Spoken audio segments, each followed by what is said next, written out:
Hey, what's up? It's cute what if this side. Today we will be seeing what if Deku was CHAINSAWMAN. Now before we move ahead with the fic, leave a like and subscribe to the channel for future what ifs like this. A nauseating cacophony cleaves through her tympanum, shredding the eardrum. It's a sensory phenomena of chaotic sound that pierces her ears. The visceral noise is so jarring that it continues to ring in her ears even after they've been ruptured. She'll never forget the obstreperous fortissimo for as long as she lives. She'll always remember the wet warmth of a liquid touch when she tries cupping her ears in a futile attempt to muffle the pandemonium. She will forever see the crimson color of blood on her hands after holding them out in front of her to see why they had become so damp. The poor girl shall know better than anyone else what Hell's Gates sound like when they screech open for the devil to come out and play. Born with a quirk that grants her organic earjacks, Kyoka Jiru earned her placement as one of UAS entrance examinees. The hero school candidate had rushed into the physical portion of the test filled with vim vigor. There had been a level of confidence only defined as young nativity. She was all ears when listening to the rules, so she had expected taking out mechanical faux villains to be a cakewalk. It wasn't so easy. Suddenly, the earth shattered, fracturing her valor at the same time. Plates began to shift. Whatever didn't break apart had bent so that a colossal robot constructed to ward off testers could rise out of the ground.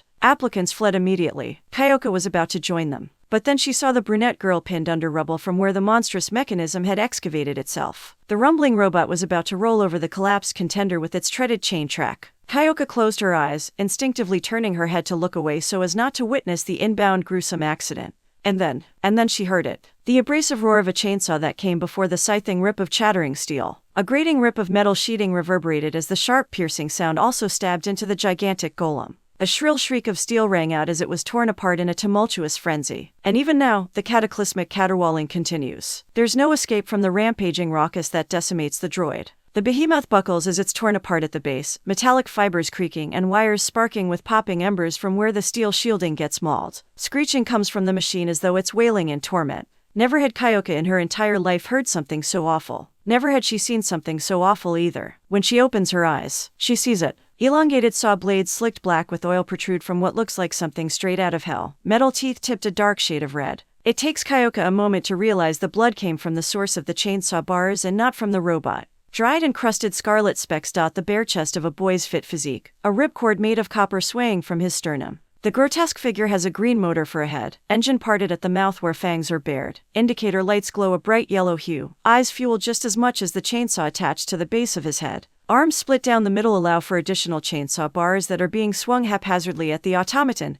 that he downed. Parts get thrashed around, the robot's innards coming loose from the consistent strident strikes of the saw blades. Steel squeals as the chainsaw's teeth grate against it, carving in downwards and then upwards. The malformed boy relentlessly hacks at the opposing metal, harsh noises and shrill sounds sending shockwaves through the beaten bot. Weakened whines escape the machine as it's chopped to its core. When the slasher severs anything remaining between him and the faux villain's power source, he skewers the apparatus heart. The chainsaws protruding from each of his arms stay embedded as he raises the core reactor out from its circuitry. In one fluid motion that serves as a fatal finishing move, he hoists the robot's key component over his head and begins dragging the chainsaw attached there downwards through the hardwiring. Despite how excruciating the devastating din was to her heightened sense of hearing and how hysterically horrified she was to watch the vicious slaying of the massive machine, Kyoka has to admit that it was a pretty fucking hardcore takedown. No matter the terrifying chainsaw visage and the savagery of the droid's disfigurement, the malformed boy had rescued the brunette girl that would have otherwise been crushed. Kyoka can't help but admire the heavy metal approach. She finds herself studying the stranger's appearance, blown away by how gnarly the destructive blades are. When her eyes roam to the boy's bare chest, a blush the same shade as the blood there begins to fade in.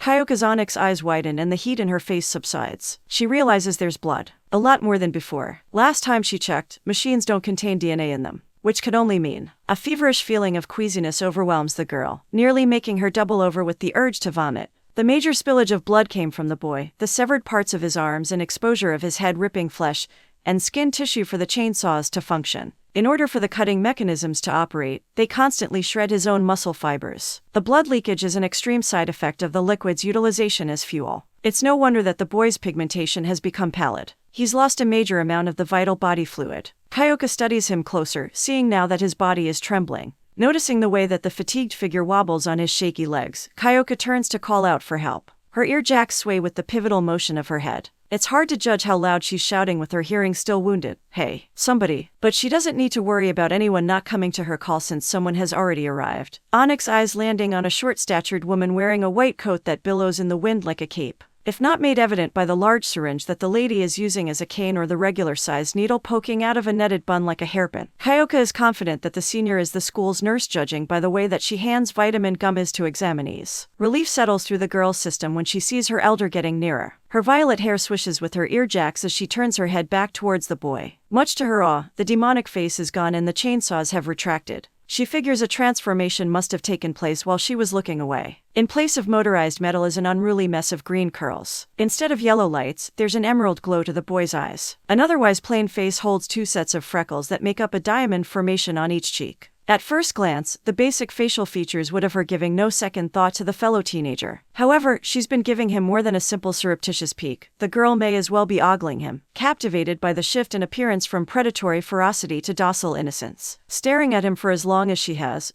to admit that she finds him kinda cute actually. A blush dusts Kyoka's cheeks, applying more pink than her makeup. The girl's stare isn't just drawn to the shirtless boy's face, but also his well-defined muscles. Her onyx eyes are bound to pop out of their sockets at the rate that they've been broadening. She realizes as the school nurse walks past her. Oh, no, he's hot. Kyoka only registers that she voiced her thoughts aloud when the nurse casts her a sidelong sly smile. The girl's earjacks tangle themselves as she becomes flustered, worried that she may have also been heard by the boy himself. However, that doesn't seem to be a problem, considering he's fallen flat on his face, having passed out from blood loss and rendering himself unconscious. Kyoka winces, hoping he didn't land too hard and bruise his face. UAS nurse tuts with each disapproving shake of her head. The elder woman prods the boy's body with her specialized cane, taking in his sorry state and formulating a diagnosis based on the mess. Another reckless kid with too much spunk, she sighs before crouching down to his level. Looks like I've found this year's Toshinori. Kyoka silently wonders which hero with that name could the experienced elder be referring to.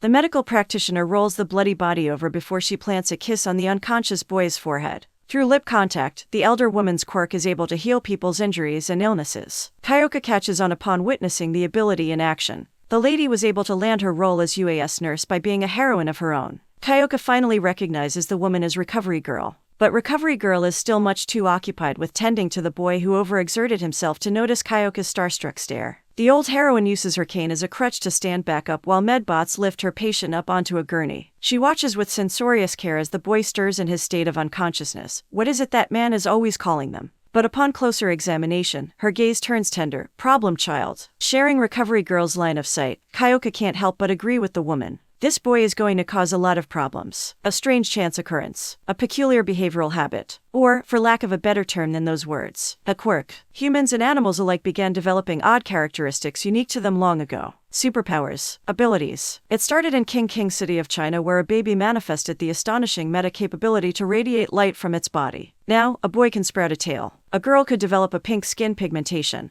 As such, the orange dog the size of a bread loaf may as well have a chainsaw protruding from its cute little face. The dog's tail is much thinner than any other dog's, and yet, it wags just the same. It's without fur, a wire wrapped in leather that creates a swishing sound every time it takes a swipe at the air. Left, and then right. Back and forth. At the end of its tail is a handle too small for a hand to grab. It is, however, the right size for a child's pinky finger to slide through. It fits just like a ring on Izuku Midoriya's stubby appendage. It's not unnatural for animals to have quirks. After all, the principal of UA is an animal with above-average human intelligence, and that's the most prestigious hero school in all of Japan. So, Izuku isn't afraid when he comes across the pastel orange dog with the chainsaw sticking out of its head. He's more so amazed by the prospect of a creature having a quirk, especially when it's as interactive as using its tail like a pulley system to activate the chainsaw's movement. What is far more peculiar in this world is that the young boy is without a quirk. Even the boy's appearance is rather plain, completed with a face full of freckles. The duality of the creature and Izuku Midoriya is evident so long as they're beside one another. That's what makes Izuku love the stray he stumbled upon even more. The dog to him is a discovery unlike any other. Luckily for the freckled child, the equally little critter has taken a liking to him as well. Curiosity twinkles in each of their eyes as they study each other. The bond between boy and dog begins just like every other. Izuku takes the stray home, hoping to convince his mother to allow him to keep it. He carries the orange mutt in his arms, presenting it like a piece of treasure. When Inko Midoriya sees the animal that her son has brought to her, she can't help but be wary of it.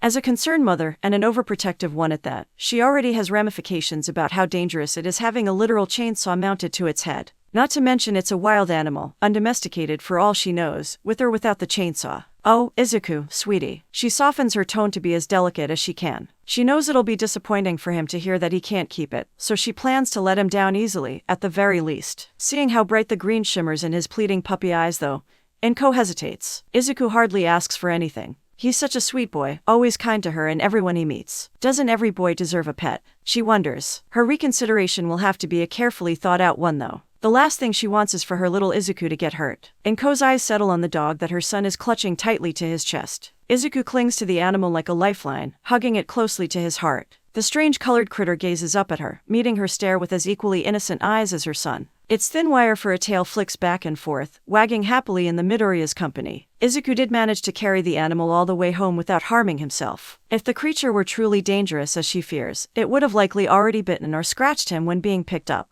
The chainsaw is pointed away from her son, the way he handles the dog extremely cautious. It's so difficult saying no to the combination of such a cute duo tag-teaming her with puppy eyes, one literally from a puppy. Enko sighs, unable to refuse her son's happiness by denying the welcoming of a new family member. That being said, she still has to keep her boy safe as his mother. If she's going to allow the animal to stay with them, there comes a small caveat. You can keep it. She pauses to let Izuku finish cheering before adding, but Izuku cocks his head, ear-catching the word before his brain registers that there's more. Only if it stays in the backyard. At least until we're able to bring it to a vet, and settles on the condition she's presented. She's still uncertain of how safe the stray is and would like to proceed with caution. Izuku nods along, well-mannered and understanding. He accepts the compromise. Deal. He celebrates with a little hop before twirling the dog around in a giddy display of affection for it already. The small canine yaps along to his laughter, creating a happy symphony that has Enko giggling with them before long. Thanks, Mum. Izuku flashes a smile so bright that it'd be blinding to anyone unaccustomed to seeing it so often.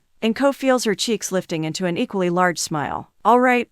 She places a gentle hand on his head to hold him in place. It's tough raising a boy alone at such a rambunctious age. Go wash up now. Dinner will be ready soon. She steers him towards the bathroom and he sets the new family member down before running off. She suddenly realizes that their new pet will also need food. Kibble goes on the shopping list for tomorrow, but in the meantime, she heard that rice and eggs is perfectly edible for dogs. She prepares some to feed the canine her son brought home. Enko sighs to herself before adding to the list that she'll also need to pick up dog dishes. She supposes they'll also need to give it a dog collar, and a name so she can call it something other than it. Enko will wait for her son to get back for that one. He's the one that brought the dog home in the first place. He should be the one to name it. Enko glances at the dog from her peripheral vision. It curled itself up in a small ball right where Izuku left it, waiting patiently for his return. At least it's well-mannered. She wonders if it happened to have a previous owner who had perhaps trained it to be. Enko tuts to herself as she clicks the pen to write another thing to add to her shopping list. The poor thing will need a doggy bed to lay in instead of on the floor. She glances out the window. The weather is warm enough that it should be fine sleeping outside just for tonight, though she does feel bad making it do so. Enko adds a note to get a few chew toys and bones to make up for it. The rice cooker beeps to let her know that it's finished. Eggs don't take very long to scramble either, so the dog is served its meal long before the Midoriyas have theirs. When Enko squats down to set the bowl of food down, she takes the chance to get a closer look at the animal. Even with the chainsaw jutting out of its skull, it really is quite cute. The tiny creature timidly starts to eat its mixture of rice and eggs, drawing closer to the woman. Enko tilts her head to the side, green hair leaning with gravity. Studying the strange colored critter, she reaches out a hand to pet its fur. The dog doesn't flinch, growl, or snap. It allows her to run her fingers through its coat. So soft and sweet. It reminds her of her little Izuku and his fluffy hair. Oh crap. She's starting to love the animal just as much as her son. Enko chuckles, realizing that the decision to keep the dog as their pet was inevitable. When Izuku trots back to the kitchen, Enko stands up straight, trying to hide the fact that she was getting close to the dog. She clears her throat with a faint cough while facing away from him, returning to the oven. So, Izuku. She hears him slide out a chair to sit down. What should we name our new little friend?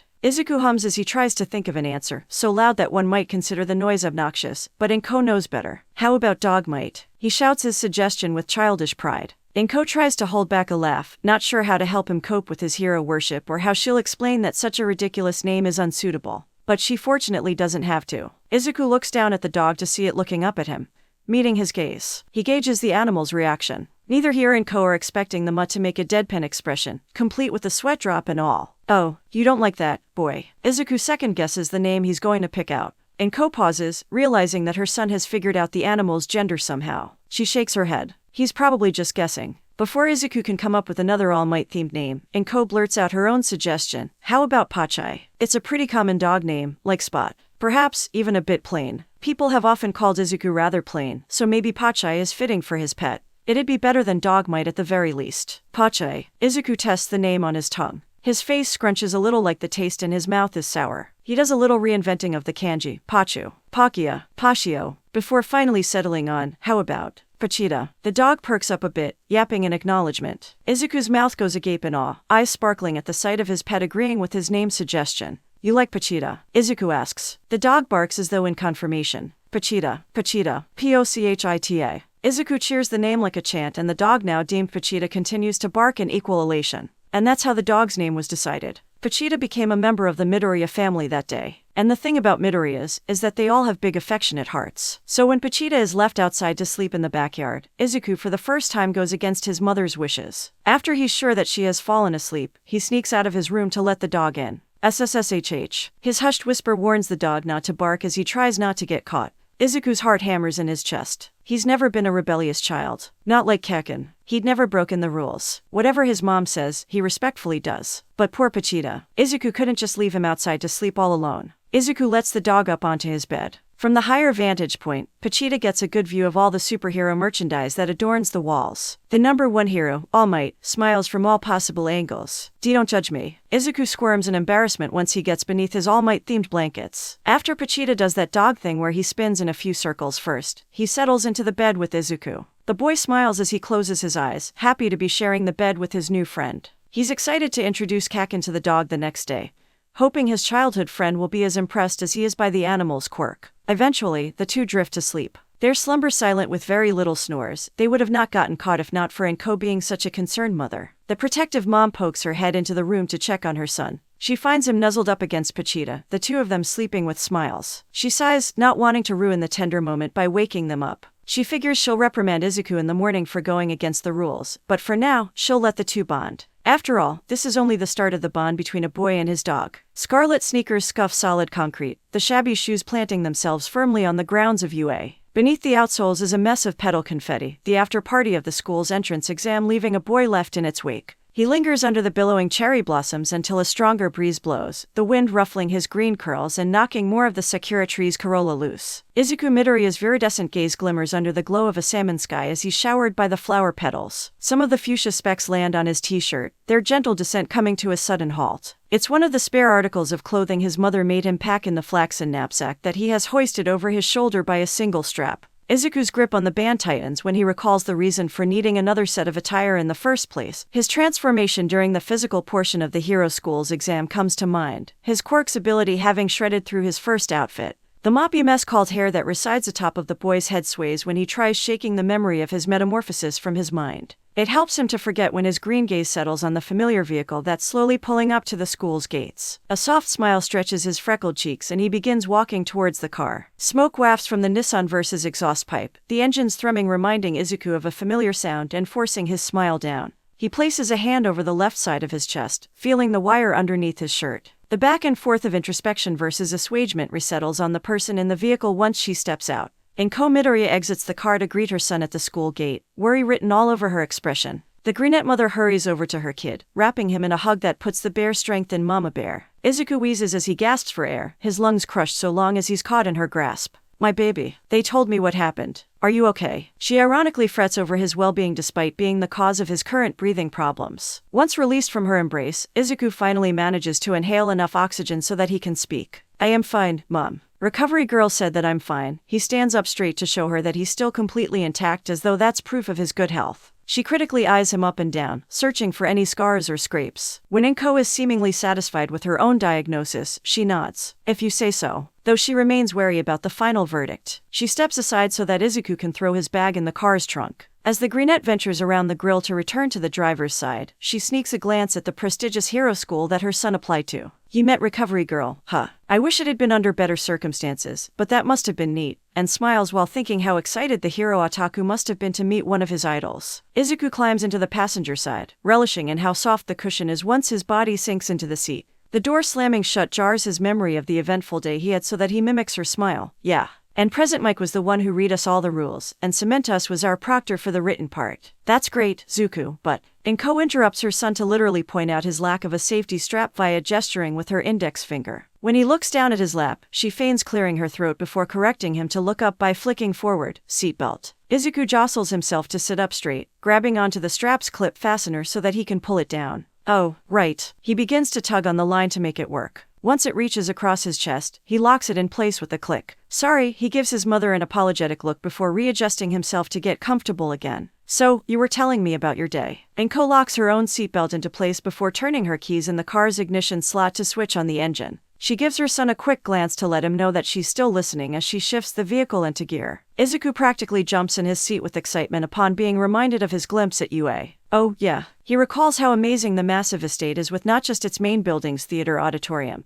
but also the entire mock city the school created just for the physical exam. He continues with his recollection of the time spent there vehemently. I met Recovery Girl last after I helped save a girl that was a girl. He doesn't expect his mother to slam roughly on the brakes. The car jolts to a stop before it even begins to move, safety strap tightening to hold him in place so that he doesn't go flying out the windshield. Izuku is suddenly very grateful that his mother told him to wear the seatbelt. Startled by the sudden halt of the vehicle, he glances at the car's driver with wide eyes. Mom. He verbally expresses his mixture of shock and confusion when he sees that she's sobbing. Sorry. Inko apologizes in a quavering voice while trying to wipe away her tears with the back of her hands. She sniffles as snot hangs from her nose, the crying becoming overwhelmingly hysterical. Izuku knows from experience that the waterworks are about to flood the car and drown him like a dam bursting. She can hardly get any words out. It's just... Inko watches through blurred vision as her son searches frantically in the glove compartment for a box of tissues. When Izuku finds nothing to dry her tears, his panic escalates and he fumbles with the door handle. Realizing that the child lock is in place, he has no choice but to resort to begging her not to turn the car into a death trap. Oh no, Mom, don't. My little Zuzu is growing up.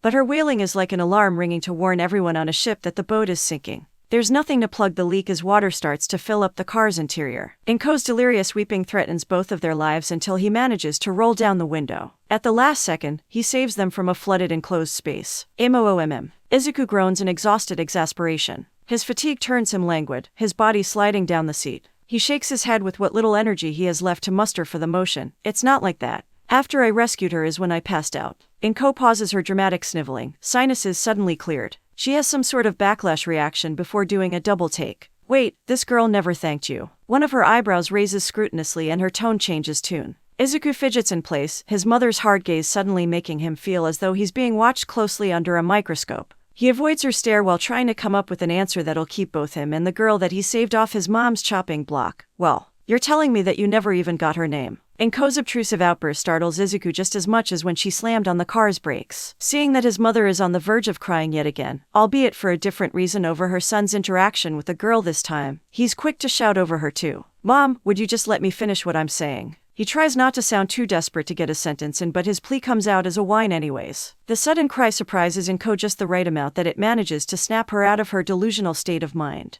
You're right, she nods as she acknowledges how crazy she was acting. Inko shifts the car back into gear, mirroring her headspace returning to normal. As she starts to pull forward, she prompts her son to explain further. Sorry, Izuku. Continue. Izuku falters, partially because he hadn't expected her to actually let him talk and slightly due to the next part of his story.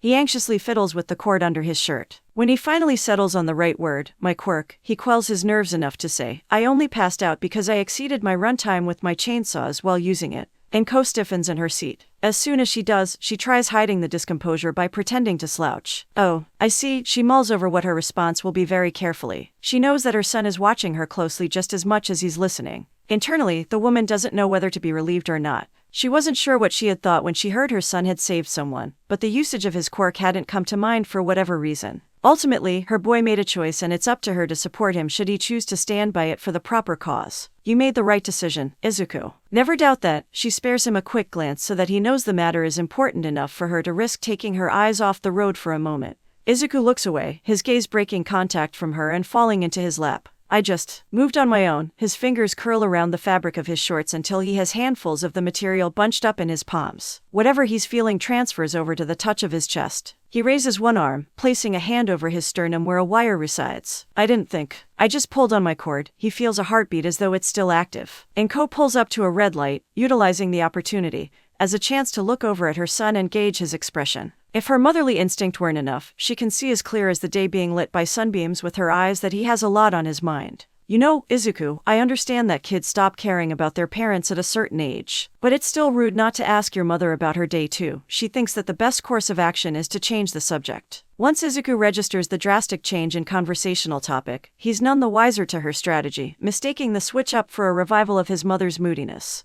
Sorry, Mom. He stammers out an apology and awkwardly forces out a fake chuckle. So, how was your day? Inko rolls her eyes over her son's dramatics, not realizing that he takes after her. She knows better than to bore him with details about how she did laundry and cleaned the house all morning. So she decides now is as good a time as any to mention the supper situation. Well, I didn't really have the chance to start cooking dinner since the school called around that time. She notes her son's surprised reaction from her peripheral vision. Do you want to pick something up at the store? Then makes a turn with the steering wheel to head downtown. Izuku blinks as he processes the information coupled with her question. It takes him a moment for his brain to catch up with his words when he has a great epiphany of a solution. Can I get one of those pre-made katsudons? Inko casts her son a withering look through the reflection of the rearview mirror. You know those aren't healthy, though her tutting tone doesn't quite match her expression in the sense of sounding serious. Izuku takes it seriously anyways. Come on, please. Serious enough that he puts his hands together in a begging gesture to go along with his whining. Inko has a difficult time stifling her laugh over how ridiculous he's being. Fine. She gives into the pleading puppy eyes that haven't changed since he was a baby. But just because this is a special occasion, his victorious smile is contagious and she thinks his spirits have been lifted high enough to venture back on topic to UA. How well do you think you did on the exam? But she reconsiders that thought when she hears him hesitate. She worries for the worst until he says, I'm not so sure. He scratches the back of his head as though he'll find the answer buried in his thick curls of hair. I guess we'll find out. She shoots him a sidelong stare, seeing that he's taken to watching other cars whiz by outside the window. I mean, you have to have some idea of how you did. She tests her luck by attempting to pry a little more in case he's trying to hold out on her for some reason. Good, I guess, but his demeanor continues to droop the more that she persists. Probably the same as anyone else, he shrugs noncommittally before reaching over to turn up the volume dial on the system head unit. Can we turn on the radio? Present Mike's podcast is starting soon. Inko opens her mouth to say something more, but closes it just as quickly. Her son has already raised the audio too loud for them to continue talking. So, she relents and whispers more so to herself. Yeah, okay, sure. Like the continuous spin of the car's tires, Inko's mind does loops as it tries to figure out why her child has become so despondent.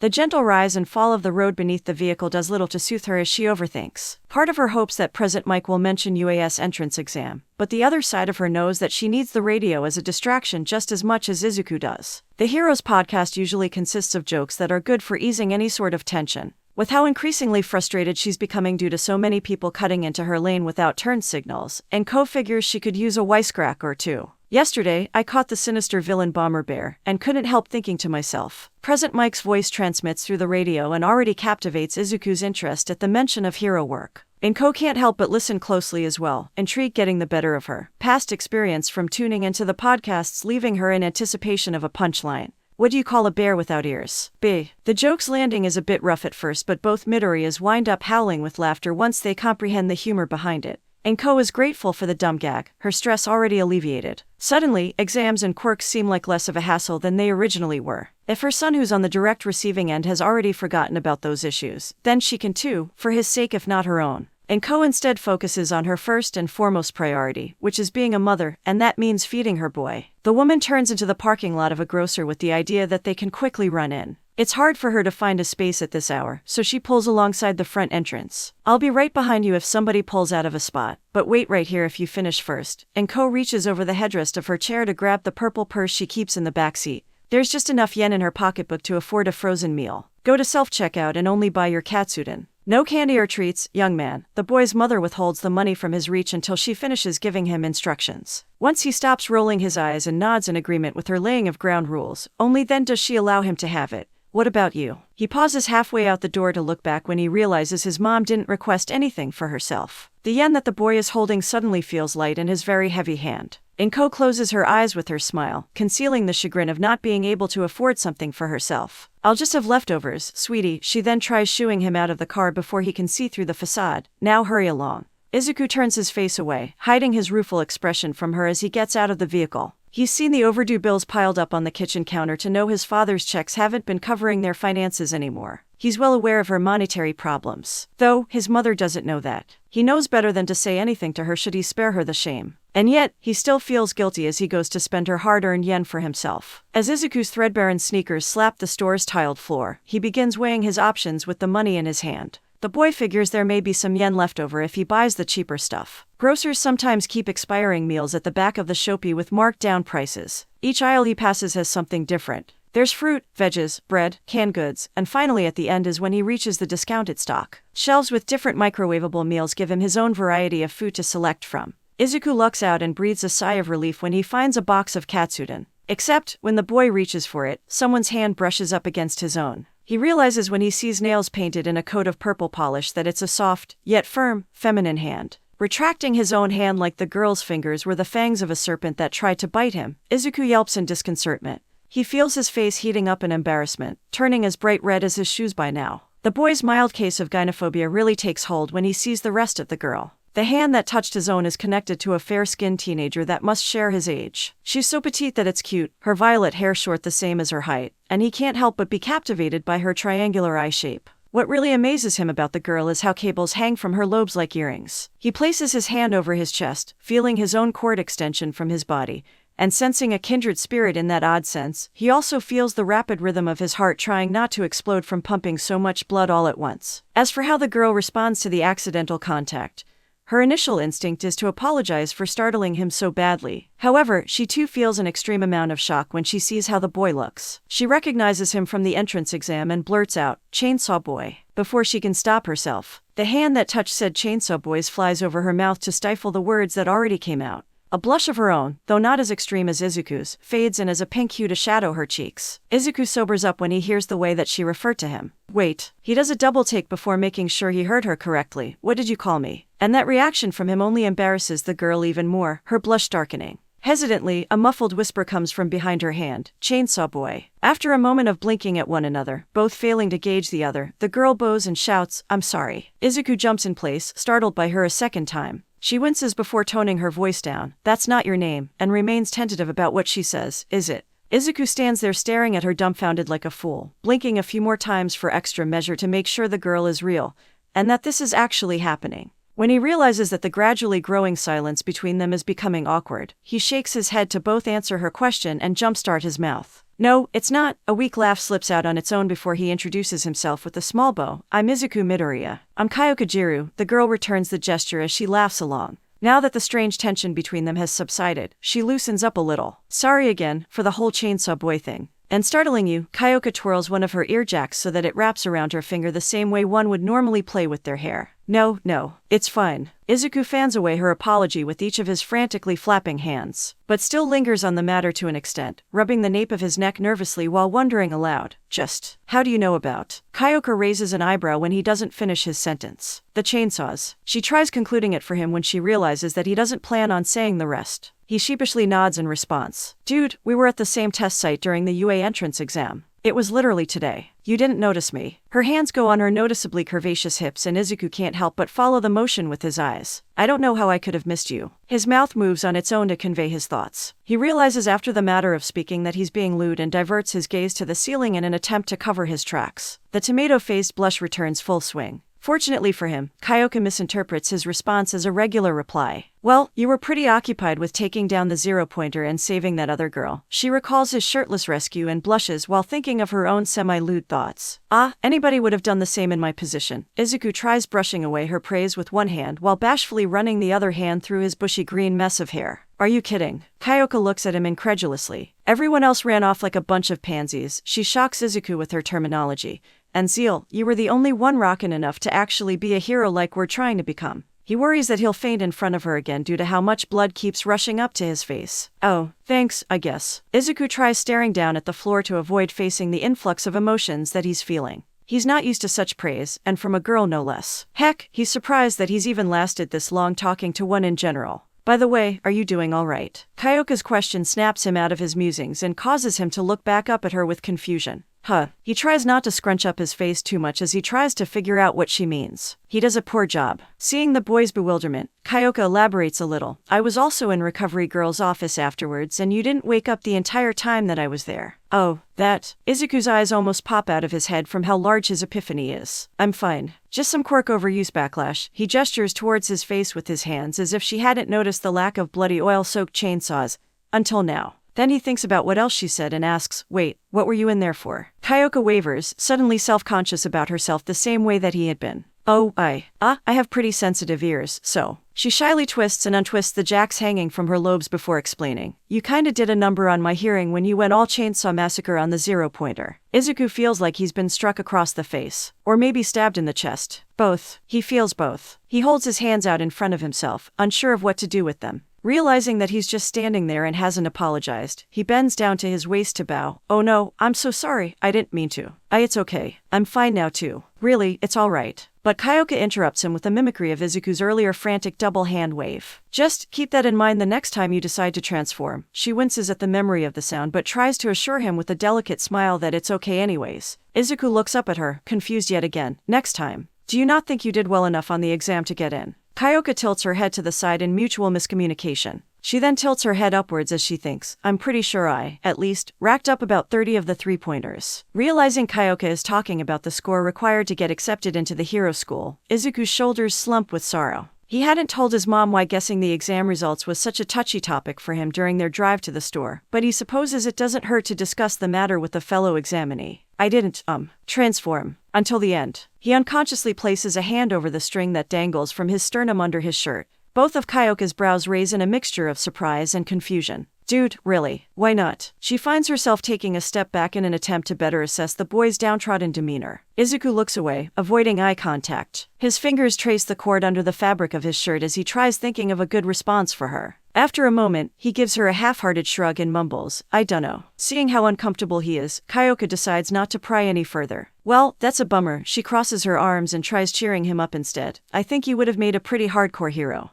Thanks. Izuku cracks a small smile after hearing her say that. The hand hovering over his chest falls away, hanging in front of him next. Most people don't say that about my quirk. His fingers curl in to cover his open palm and form a fist before he looks up from it to return her sentiment. But you seem pretty rockin' too. Flabbergasted by the boy using her own terminology on her, Kyoka turns as stiff as a board painted red. Rockin'. Shut it. Her ear jacks start twisting around each other and the flush-faced girl has to struggle not to let them get tangled.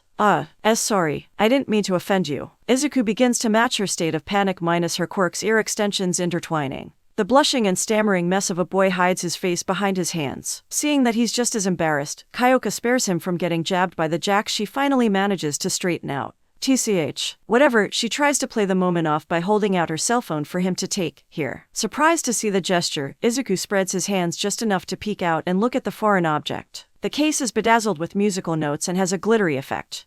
He looks up from it to her with a perplexed stare. Kyoka shakes the hand holding the phone to urge him on. Your phone number. Put it in so we can keep chatting, but avoids meeting his gaze out of lingering embarrassment. Izuku realizes what she intended then and takes the phone from her to put in his contact. While he's at it, he inputs her phone number into his cell as well. While he's busy looking at the phone screens, Kyoka chances a glance in his direction to take in his appearance. Now that the boy isn't covered in blood and has his complexion back, he's even handsomer than he was before. He also has a cool sense of style. Kyoka stifles a giggle when she reads the small fonted kanji text that simply reads t-shirt. It really is just an otherwise normal white short sleeve top that he's got on. Nice shirt, she compliments him with a nod. Thanks, Izuku hands the girl her phone back as he returns the nod. I like yours too. Forgetting which outfit she picked out for that day, Kyoka looks down at herself to see how she dressed. The top she chose is a purple tee with bolded English text that says deep dope in yellow, but the catch is that the P on the end extends into an arrow that points down to her crotch. A blush so radical that it covers her entire face overwhelms her. Pervs. And she snatches the box of katsudon off the shelf between them before hurrying away. Just as she's about to round the corner, she pauses to shout over her shoulder, "You'd better text me." And poor Izuku is left discombobulated by the girl's sudden reaction.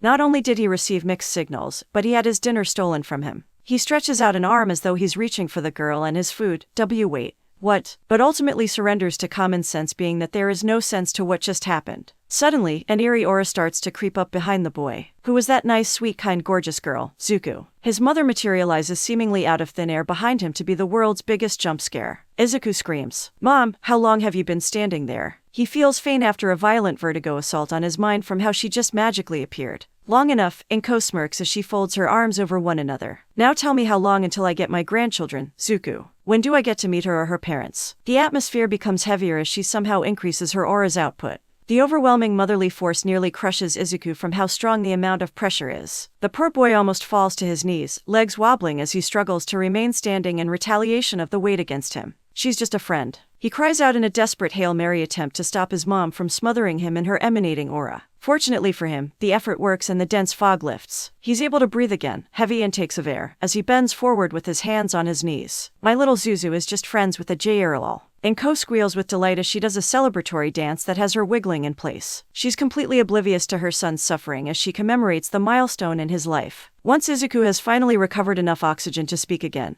he forces himself to stand up straight and tries to stop her from embarrassing him any further. But there's a small smile that graces his lips despite his protests to her happiness. He too feels like celebrating, even if he'd never admit it. After all, Kyokajiru is his first friend since he lost Pachita. Vivid vermilion permeates a hoary handkerchief, blood seeping through the chalky cotton. The brazenly palpable blemish spreads over the cloth with effervescence. When she hacks up more of the bright liquid, a spray of red specks the fabric, further staining the white material as it sinks in. Inko holds the milkwire close to her mouth in order to hide the glaring results of her dry cough. Her hand carries a slight tremor as she tries to force down her raspy croaks of breath. "Mommy." She hears her son's muffled voice traveling through the bathroom door. Further attempting to hide her ill condition, she turns the knob on the sink faucet so that the sound of water running into the drain will drown her coughing fit out. "Just a second more, Izuku." "Okay, sweetie." She spits into the already sullied handkerchief before folding it over and disposing of it by flushing it down the toilet. Her saliva comes out as a sandy Titian color, blood pooling with sputum as she splashes the cold faucet water on her lips. She swallows some of the liquid and gargles it in her mouth before spitting out a darker shade of claret, turning water into wine. Inko looks in the mirror, seeing how pale her face has become. She forces a smile that'll be enough to fool her child at the very least before shutting off the sink and gathering the courage to face him. He's waiting on the other side of the door when she opens it, his pet dog clutched close to his chest in each of his arms. Pachita had earned a verdant green collar with a silver name tag dangling from it since his adoption, becoming an official member of the Midoriya family's household. The canine gazes up at her with eyes that seem to know of her illness. She hardens her stare as though she's silently telling the dog to keep quiet about it to Izuku. Inko crouches down a bit to match her son's height, broadening her phony smile. "Yes, what is it, sweetheart?" Her benign tone is at the least bit fraudulent as she tries to sound as considerate as possible for her kid though. Izuku holds Pachita a little tighter, nuzzling his chin into the animal's fur as he looks down to avoid her line of sight. Are you okay?" he tentatively asks. Inko's smile wavers, but she doesn't let it fall. "Of course I am. What would make you ask that?" She springs up like she has energy to spare while putting her hands on her hips with authority. She sometimes forgets how perceptive her son can be, especially ever since he'd picked up quirk analysis as a hobby. The crafty mother quickly brainstorms an excuse for the hacking sounds he must have heard. It's just seasonal allergies is all, and sells the lie with a feigned sniffle before wiping her nose with the back of her hand.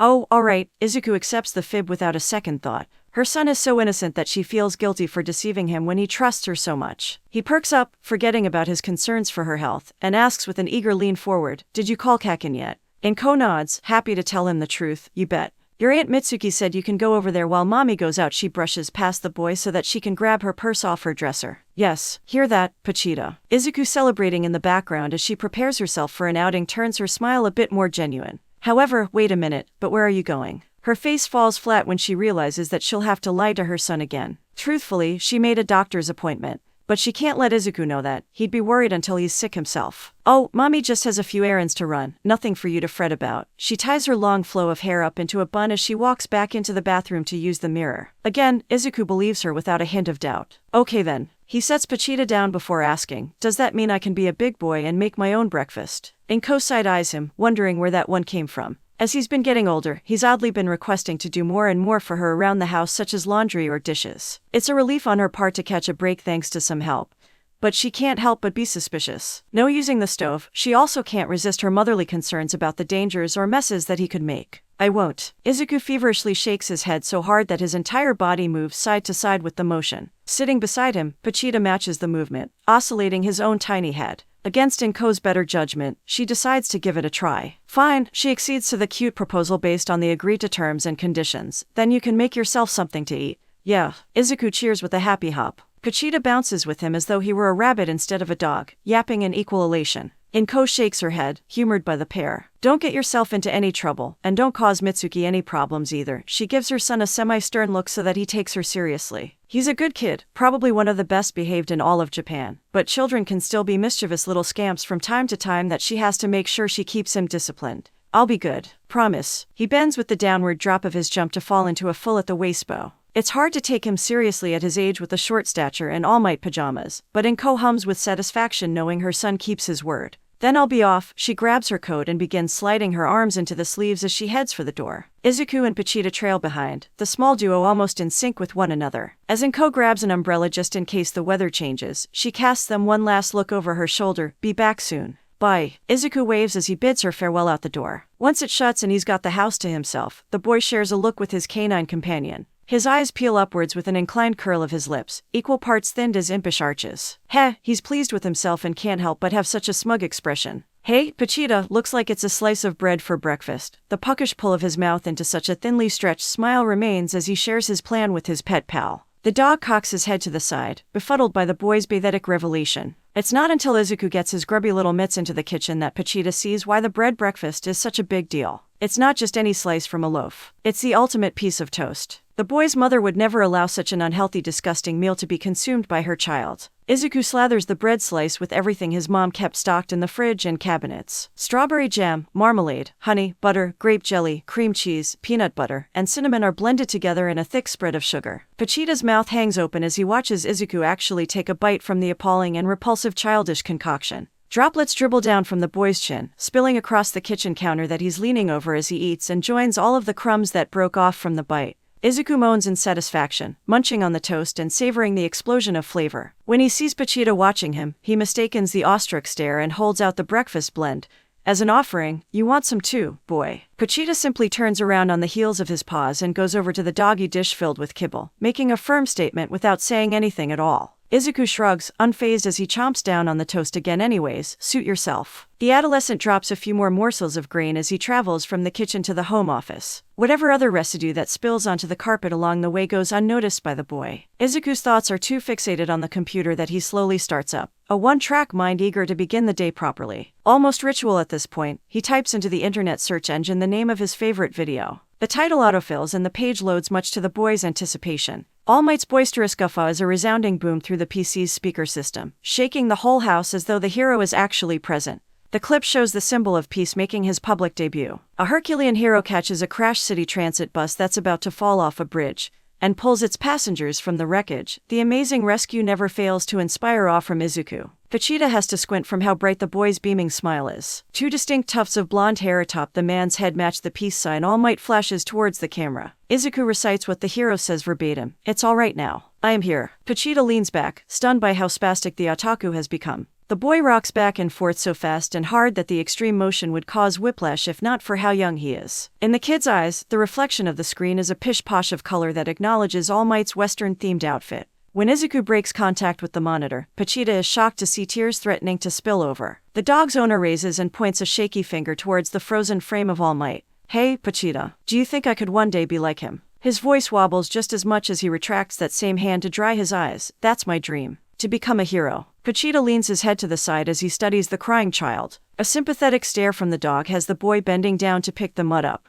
At arm's width and at equal height as Izuku holds the canine up, the two maintain that contact. The gaze lingers, each of them simply relishing in the company of the other. The boy sniffles as his sorrow dissipates and his downturned mouth lifts into a smile. Izuku can't help but pull the dog in for a hug, holding the animal close in his arms and pressed against his chest. Pochita nuzzles into the warmth, closing his eyes with content, as he listens to the boy's soothing heartbeat. The gentle embrace brings a feeling of shared solace. Izuku's dog nestles against him as he says, I wonder what your dream is, Pochita. They snuggle some more from that position before moving their cuddles to the desk chair. Izuku restarts the recording of All Might's debut, watching it again. Instead of cringing, Pochita watches along with him this time. They stay seated there together for what's practically a feature film's runtime as the video loops. All the while, Izuku pets Pochita as the dog burrows into his lap. The companionship brings a smile to each of their faces as they relish in the moment. Eventually, Izuku carries his pet over to the Bakugos. With Aunt Mitsuki and Kaken expecting him, he doesn't want to keep them waiting too long. Pochita squirms a little in his grip as he carries the dog up the steps to his childhood friend's house. "Knock it off," he whispers in an attempt to mellow the animal's mood. Except, when he rings the doorbell, Pochita only struggles even more. "Fine," Izuku groans as he crouches to let the dog slip his grip. "I'll put you down." The door creaks open to reveal a pointy-haired blonde the same age as Izuku. He glowers at his childhood friend before redirecting the glare towards Pochita. The boy's lips curl into a snarl as he asks, "What the fuck is that freak of nature doing here, Deku?" Izuku flinches as though he's been struck across the cheek by the verbal jab. Pochita glances upwards at his owner, noting his keeper's downtrodden demeanor. It's not the first time that Kaken rearranged the kanji in Izuku's name to make it mean useless, but it still takes the boy by surprise. Izuku shakes it off with the rest of his body's trembling as he tries to respond within his wobbly voice. "Aunt Mitsuki said I could see come over, so I thought. But my mom didn't say you could bring that damned misfit mutt of yours with you." The sudden shout interrupts Izuku and nearly causes him to trip as he shrinks back from the sharp spike of tone. Izuku's shoe scrapes the brim of the stair-step that he's backed against, the end of his sneaker leaning over the ledge. "Daidushi." Kaken's second shout pushes Izuku the rest of the way so that he takes a step down. The blonde boy looks down on his green-haired neighbor from the higher ground. Izuku meets the eyes of his childhood friend, green melted down by the burning red glare. Izuku looks down, averting his gaze out of instinctive fear. He stammers as he tries to sound unaffected. "And no. I just thought. Figures a loser like you would get a pet just as shitty," but the insults keep pushing him down. Literally, Izuku is forced back another step on the staircase. Kaken sneers as he shakes his head with contempt. "No wonder you don't have any fucking friends." Izuku clenches the part of his chest that covers his heart, hand grabbing a fistful of his All Might-themed shirt. Kaken. "I thought we were friends." His eyes shudder in shock as he tries not to cry from how deep the boy's words cut into his feelings. "We're fucking not." The ashen blonde snaps viciously. Pochita winces back with Izuku before looking between each of the boys, deeply disturbed. The dog had been made acquainted with Kaken before that. He knows there's a short fuse to the kid's temper, but this is a whole new level from their meeting. "When are you gonna get it through your thick stupid skull that I only let you come over because of our moms?" The pointy-haired blonde lets off a few sparks from the palms of his hands via the usage of his quirk. "And don't call me Kaken. But Izuku whimpers in response to the display of power as an intimidation tactic. A quirkless kid fares no chance against someone with such a strong ability like Kaken's explosive quirk. As such, Pochita defends his owner, growling as a warning to match the brash blonde's threat. "Oi, you got a fucking problem." Kaken pivots to face Pochita and growls in return. More miniature detonations come from the boy's palms as he stomps towards the tiny animal. "Looks like your dumb dog is trying to protect you, shitty Deku." A vein bulges from the blonde's forehead when Pochita doesn't back down from the bully. Izuku's mouth drops agape as he looks between his pet and his childhood friend challenging one another. The boy forces himself to form words from his parted lips. Pochita, don't. Worried about them getting hurt. The small dog obeys, looking away from the blonde to his owner with uncertainty. The blonde bully, however, doesn't back down. Izuku sees his childhood friend winding up for a kick and shouts, "Kaken, no." The punt nails Izuku in the side as he dives in the way, scooping Pochita into his arms and taking the brunt of the damage. The boy falls down the rest of the stairs, landing hard on his back. "Oi, you damned nerd." Kaken's eyes widen in shock as he's stunned momentarily by the sacrificial move. He stomps down the stairs to check on Izuku's well-being while casting a glance over his shoulder to make sure nobody saw the accident. "That kick wasn't meant for you, it was meant for your dumb dog." When he reaches the bottom of the steps and he realizes there are no witnesses though, the blonde's frown morphs into a horribly wicked grin. But this one, he swings his leg right into the downed boy's back. "That one's just for you, damn Deku." Izuku grunts when more pain gets added to his already bruising body. He folds himself inwards, preserving Pochita's safety even more as he takes the next few hits as well. "Kaken, please stop." Izuku's desperate whine only urges the bully to continue his assault. "I told you to stop calling me that." The blonde stomps on the other boy. He keeps his foot in place, grinding his shoe back and forth to really drive in the pain. "We're not friends." A swift kick pounds against the defensive arm barrier Izuku put up between himself and Pochita. "The only friend that you've got is that dumb dog of yours." Seeing that the simple beating is getting him nowhere, the bully pops a few bursts of flame from his hands with the intent to use his quirk. Before Izuku can receive burns to add to his misery though, his luck bails him out. The blonde boy's mother bellows from the house, "What are you yelling about, you brat?" Mitsuki's son stops short, startled by the interruptive shout. He checks around him, hoping that she isn't around the corner and that there isn't anyone else watching. When he sees that there are no witnesses to his bullying, he yells back at her, "Nothing, you old hag." Izuku peeks through half-lidded eyes when he hears his Aunt Mitsuki ask, "Who's at the door?" What he sees instead of the woman is her son's menacing scowl that tells him without words not to let her know he's there. "Nobody." The young Bakugo barks back. Then, at a lower decibel that only Izuku can hear, he says it again. Nobody. Izuku feels spat on as the blonde turns on his heel and heads up the staircase to leave him behind at the bottom. Only after his childhood friend is gone with the slam of the door does Izuku dare to uncurl from his balled-up protective form. Despite being the one covered in bruises and speaking through a busted lip, Pachita, are you alright? The boy's concern is for his completely unharmed dog. Pachita mewls as he licks the blood oozing from Izuku's mouth in response. Man's best friend is the boy's only friend as the dog also licks the rest of his owner's wounds. No matter the amount of pressure that she applies, the handkerchief soaks itself red, an all too familiar incarnadine and rank liquid gushing through the fabric to get between her fingers so that it may ooze under her hand. Inko hacks into the cloth that she's using to cover her mouth, fighting back a gag reflex as the white material shades red. The violent cough momentarily puts her mind in a fog that she nearly forgets she's driving. She eases on the brake so that the car will come to a slow and steady stop. Another slew of blood spills out of her mouth and onto the mouthwire. The woman feels lightheaded as she rests the top of her skull against the steering wheel. Inko almost closes her eyes to rest, but her lids snap open and she jumps to sit up straight when she hears her son ask from the passenger seat, "Allergies again, Mom?" The boy's mother hurriedly bunches up the napkin to hide her illness before flashing him a fake smile, remembering that she's not alone in the vehicle. She sees the grounds of UA behind him through the window, also recalling that she's dropping him off for his first day of hero school. She feigns wiping her nose, sniffling for added effect. It must be all those cherry blossoms. The same lie has somehow kept her disease hidden from her son all this time, and she has yet to reveal the truth to him. To maintain the illusion, Inko changes the subject with a dismissive wave of herself. But don't you worry about me, you need to focus on your big day. Izuku cocks his head to the side, staring at her closely, almost with a hint of confusion. Inko shudders when his hand places itself over hers. For a moment, she thinks that he's finally figured her out and seen through the healthy facade. But the tender touch and moving expression is just that of an ordinary concern as he says, "I'll always worry about you, Mom." Inko stares at her son, stupefied. She nearly chokes on a wet sob as she tries not to become emotional. Silly boy, her head shakes to deter the tears that threaten to spill over, but she ultimately has to wipe them away with her hand. You're the one throwing themselves in danger to be a hero before she can reach over and give her boy a hug. The school bell rings to indicate classes are beginning. Oh, you should get going, you don't want to be late. Inko realizes she has to cut their farewell short and urges him to go with a gesture. Right. Bye, Mom. Izuku pushes open the passenger door and climbs out. He carries his bento box in one hand and hoists his backpack over his shoulder with the other before looking back. See you later. Inko waves and smiles one last time. Then, the door gets shut. It closes the space between her and her son. Bye, Izuku. The ill mother no longer suppresses her coughs as she watches her grown child head into the school building. Once inside, Izuku quickens his pace as he searches the long corridors. 1A, his classroom and number had been included on the acceptance letter he was sent in the mail, but he can't find it. He passes a door labeled 1B right before turning a corner and bumping into someone. Oop. Sorry. When Izuku takes a staggering step backwards, he sees an emaciated man in oversized clothes. Despite the skeletal figure's sickly appearance, the stranger chuckles heartedly and assures the boy, it's quite all right. Young man, two wilted tufts of blonde hair hang over the guy's gaunt face as he tries waving away Izuku's concerns. It's my fault for not watching where I was going. But Izuku waves his hands faster while frantically bowing apologetically anyways. No.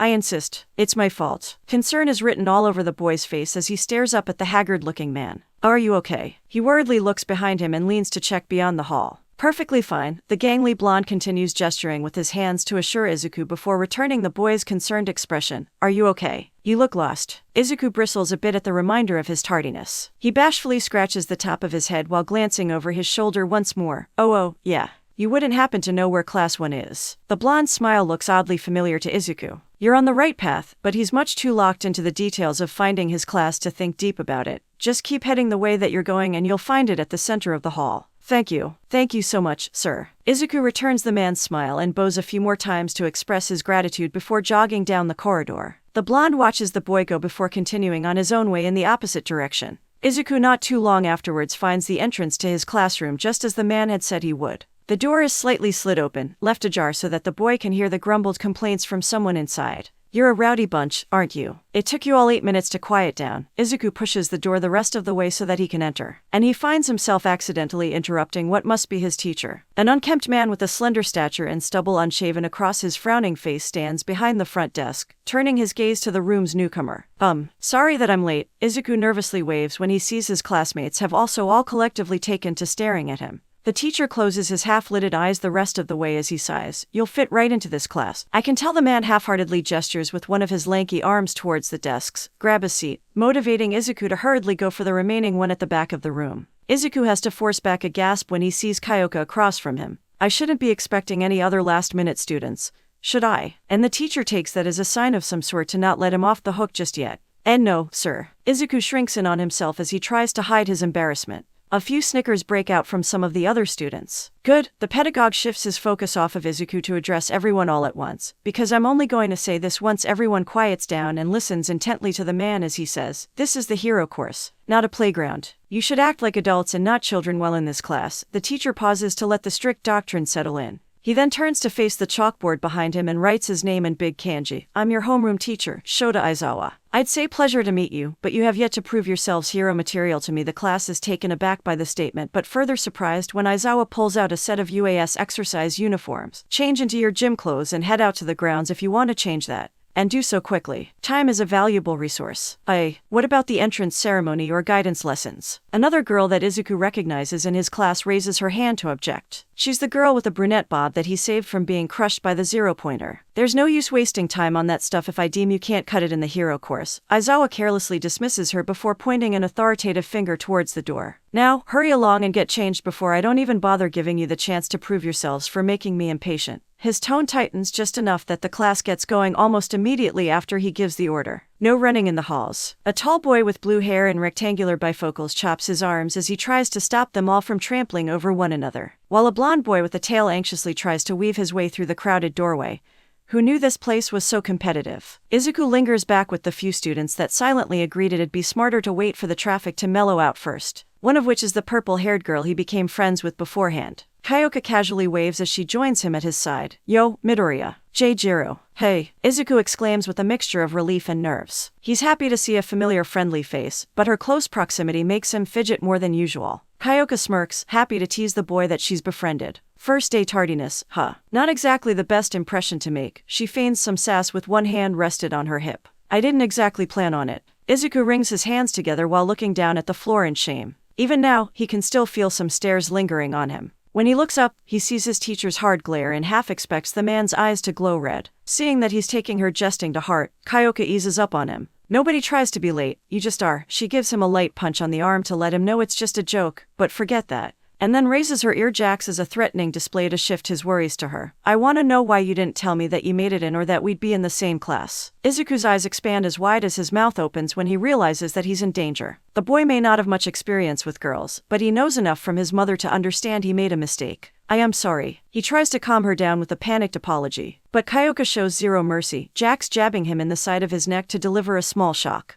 Not too far from the two, a boy with a lightning bolt in his blonde hair watches in envy. A shorter boy with purple balls atop his head shares the same sentiment. "Aw man, first day and that guy's already got a girlfriend." The small member of the duo slouches in dismay. "Dang. And I had my eyes set on her." The blonde looks away before he gets any more jealous and continues to follow the flow of the class to the locker rooms. I didn't know we'd share the same class." Izuku slowly stands back up as he rubs the throbbing spot on his neck. Once he recovers, he looks up with a tentative gaze. But Kyoka is caught off guard by how vibrant his eyes are compared to his smile as he says, "I'm glad we are." Shut it. And she impulsively zaps him with her ear jacks again. Izuku goes down a second time, shouting before his body thuds against the floor. A tall girl with her hair tied into a pointed ponytail casts them a troubled look. "We should probably hasten ourselves so we don't upset our teacher." Her gaze goes from Izuku's corpse to the culprit. The bespectacled blue-haired boy nods behind her as he too takes in the scene. A girl whose skin is as pink as her hair shoves her way through them to get a look at the scene for herself. A massive grin stretches across her face. "Or maybe you two lovebirds could get changed there." She sings songs teasingly while tapping the tips of the horns atop her head.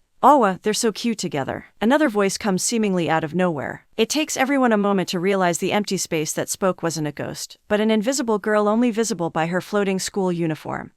Shut it. Kyoka's face burns bright red until she explodes with embarrassment and lashes out with her ear jacks a third time. The coils snake through the air and stab themselves into Izuku's neck on either side. The boy spasms from the shock as he screams, "I didn't even say or do anything this time." The bespectacled boy reaches down and grabs Izuku by the back of his school blazer's collar. "We shouldn't be idling in the halls." He reprimands his classmate and begins dragging Izuku like luggage. "I didn't do anything." Izuku continues to moan in agony as he's pulled into the boys' locker room. Once inside, his carrier hoists him up to stand upright on his own. By the way, I am Tenya Ida from Sumi Private Academy. The boy adjusts his glasses as he takes a step back to introduce himself, and then bows at the waist. I look forward to being your classmate as prospective heroes. Oh, me too. Izuku jumps in surprise. He hadn't been expecting the boy to be so polite. Izuku hastily returns the bow with several. I mean, I'm Izuku Midoriya and I'm happy to meet you too. When he realizes the others are also in the locker room changing, he turns to face them too and bow, all of you. Nice to meet ya, Midoriya. A boy with his hair spiked downwards throws Izuku a broad smile to show his appreciation before introducing himself. I'm Hantashiro. I'm Ijiro Kirishima. It wasn't very manly to show up late, but you seem like a cool guy, and the boy beside him with red hair pointed upwards also returns the greeting. Izuku blinks once he's finished pulling his shirt over his head.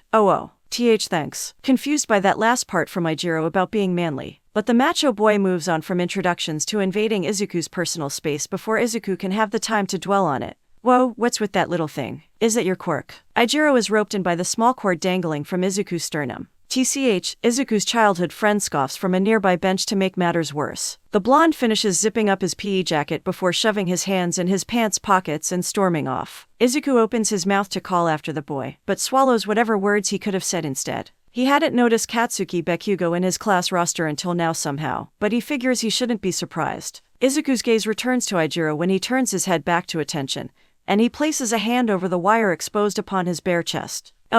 Why yeah. It's suddenly hard to speak to anyone at all. Neat. What's it do? But Ijiro's energetic attitude doesn't seem to notice Izuku's reluctance. The redhead flashes an encouraging shark-toothed grin. Can we pull it? The blonde with a lightning streak perks up at the mention of Izuku's quirk and shares some of his own curiosity with a leering lean forwards. Is it a kinky thing? The short ball-headed boy that hangs out with the blonde chimes in from beside him, and Izuku soon finds himself backing away from nearly all the boys in his class as they all yearn to know about his quirk. He holds up his hands in an attempt to passively ward them off. Gee guys, I'm not very comfortable. Please provide Midoriya with space, but Tenya comes to his rescue by stepping in between him and the other boys so that he doesn't have to do anything else. If he doesn't wish to disclose his quirk's details, then it is not our place to push him. The bespectacled boy adjusts his glasses before glaring at everyone through them that dare to upset Izuku. Ijiro leans back before realizing his mistake and slumping his shoulders despondently. Oh, right. Sorry. Midoribro's apology is sincere as he looks into Izuku's eyes. Yeah, I know what it's like to get teased for having a mutation-type quirk, so I'm sorry if I pressured you or anything. Hunter raises his elbows to show his quirk morphed them into the shape of cylindrical tape dispensers, as an attempt to empathize with Izuku. Nobody should feel embarrassed for something they can't control. A boy with a raven's head chimes in to show his support as well. It helps when more mutation types nod along in agreement, like a boy with 6 arms or another boy with an unevenly shaped head. I appreciate it, guys, but it's nothing like that. Izuku lowers his defensive hand stance to assure them before reaching around the back of his head with one to prod at his hair. I'll show you when the time is right. Hanta gives Izuku a thumbs up and another one of what must be his own trademarked grins. Good enough for me. The boy finishes pulling on his gym jacket before standing up to leave. Behind him, the blonde boy with the tail awkwardly scratches his head. I mean, we did just meet, so that makes sense. He shrugs before following Hanta out. We must not dally anymore anyways. Tenya chops at the air like it had also offended Izuku somehow, before gesturing for everyone to hurry. Aizawa-sensei is waiting. Oh, crud. You're right. Izuku bristles when he remembers the stern teacher and rushes to finish getting dressed. He nearly trips as he slides a leg into his sweatpants. The blonde with the lighting bolt laughs as he passes by. Looks like your tardiness is rubbing off on us, Midoriya. Oh no, I'm so sorry. Which only causes Izuku to panic even more. He tries bowing apologetically while still sliding his foot through the other leg hole of his pants. Ijiro laughs along as he claps Izuku on the shoulder. The boy stumbles but catches himself as the redhead exits. See you out there, man. The slow steps from the only other remaining boy in the locker room barely make an audible tap on the floor's tile as he approaches Izuku. Heterochromic eyes peer out through multicolored hair that's split down the middle as he says, your quirk. Izuku waits patiently after the boy's voice trails off. Never mind, the tone turns cold before the boy pushes past. Izuku is left standing alone in the changing room, completely dumbfounded by the interaction. He exhales heavily before throwing on the last of his gym uniform and jogging after everyone. By the time that he catches up to his class, they're all already heading outside. Hey, Kyoka sidles up next to Izuku before matching his pace. What took you so long? And nothing, just took my time getting changed is all. Izuku tries not to glance in the direction of the bi-colored boy as the class congregates. Unbeknownst to him, the boy doesn't share that same sentiment and shamelessly stares at Izuku. You sure it has nothing to do with why that guy over there has been giving you the evil eye ever since you got here? But Kyoka notices another boy staring instead. Izuku follows her gaze to a familiar blonde. Crimson eyes meet emerald green. Izuku looks away. Oh, that's just Ka, and falters when he thinks about the falling out that he had with his childhood friend. Bakugo. He and I grew up together, so we have a bit of a history. Izuku tries focusing on Kyoka rather than the blonde as he explains the delicate relationship as briefly as possible. Drama. Do tell, but Kyoka's curiosity urges Izuku to continue explaining. Before he can, the two get split apart by the girl with the brunette bob as she tries to get in between them. Sorry to interrupt, but I've been meaning to say ever since I saw you. She turns away from Kyoka to face Izuku in order to give him a bright and bubbly smile. You're that boy that saved me from the zero-pointer, right? Whoa, you took down the zero-pointer. Maybe you are manly. Ijiro perks up when he overhears what she said and speaks loud enough for everyone else to know the same thing he heard. And you did it saving a girl. The shortest of the class whines just as audibly while clutching the balls atop his head like stress relievers. That's hot. The girl with horns and a pink pigmentation bites the bottom of her lip while sizing Izuku up and down. She sneaks a glance towards Kyoka to make sure the girl doesn't notice her evaluation of the boy before returning to her ogling. Remarkable, Tenya admires Izuku along with everyone else. The sun gleams off his glasses as he pushes them up from the brim of his nose. Impressive, a girl with green hair presses a finger to her mouth as she studies Izuku with her own stare. She also adds a small ribbit that somehow sounds just as respectful. Perhaps I misjudged you. The girl with the pointy ponytail tilts her head to the side as she tries to see whatever everyone else is seeing in Izuku. Beside her, Katsuki grumbles while rolling his eyes. Overwhelmed by all their praise, Izuku fumbles with his hands as he tries figuring out how to respond. Unable to meet their gazes, he looks upwards at the sky. Everyone just. I see you're all still stuck on socializing and causing a ruckus, but his sight gets drawn back down to the ground when he hears the arrival of his teacher. Aizawa's eyelids still sag so that they're half shut. His voice sounds just as exhausted as he looks as he says, "You're not a very rational bunch, are you?" The class collectively bows and apologizes. Sorry, sensei. That was a rhetorical question. Aizawa pinches the skin between his eyes as he closes them. After sighing and shaking his head, whatever. Just be quiet and listen. He gestures to the marked training grounds and begins explaining their presence there. Softball throwing, the 50-meter dash, the standing long jump. Any of those exercises ring some bells. They are your standard no quirk allowed gym tests in middle school. Well, you'll now do them again with your quirks as an apprehension test. The sights, markers, and equipment suddenly looks familiar to the class. Someone is so thrilled about getting to use their quirk that they exclaim, "Whoa, awesome, awesome," which results in a harsh glare from their teacher. Did you not hear me say this is a test? Whoever lands last on the placement chart will be deemed not worthy of hero material, and will face expulsion. Aizawa suddenly looks like a villain when his face stretches into a malicious grin. How's that for awesome? What? No way. The pink girl balks and becomes so pale that she loses her unique pigmentation. See, can he really do that? Hanta nervously scratches at the curved edge of an elbow while glancing around at the others. And the brunette girl tries raising her hand to object like she had in the classroom. But it's only the first day. Even if it weren't, that's totally unfair. Natural disasters, highway pileups, rampaging villains. I'd say the types of challenges you'll be facing should you follow the career path of a hero is also unfair. Aizawa shuts her up with a logical response before flicking his focus to the rest of the class. Consider this crash course your first taste of what that'll be like. Starting with Tenya, they start to murmur in solemn agreement. So this is what it's like to strive for the top. As expected of UA. He flexes his fingers to make his hand into a fist as he gets himself into the right mental state for the challenge. If we have no other choice but to overcome our obstacles. The girl with her hair tied back nods so that her ponytail bobs up and down with the motion. Izuku watches as everyone but himself comes to accept the teacher's terms. Hey, Midoriya, you gonna be okay? I mean, your quirk anxiety and all. Only when Kyoka places a hand on his shoulder does he get drawn out of his internal panic. He's relieved to see her consoling expression when he turns to look at her. Quirk anxiety. The brunette girl pipes in as she flicks her focus from Kyoka to Izuku for an answer. Kyoka shifts her hand to grab the brunette's shoulder next, a bit more roughly than she had with Izuku.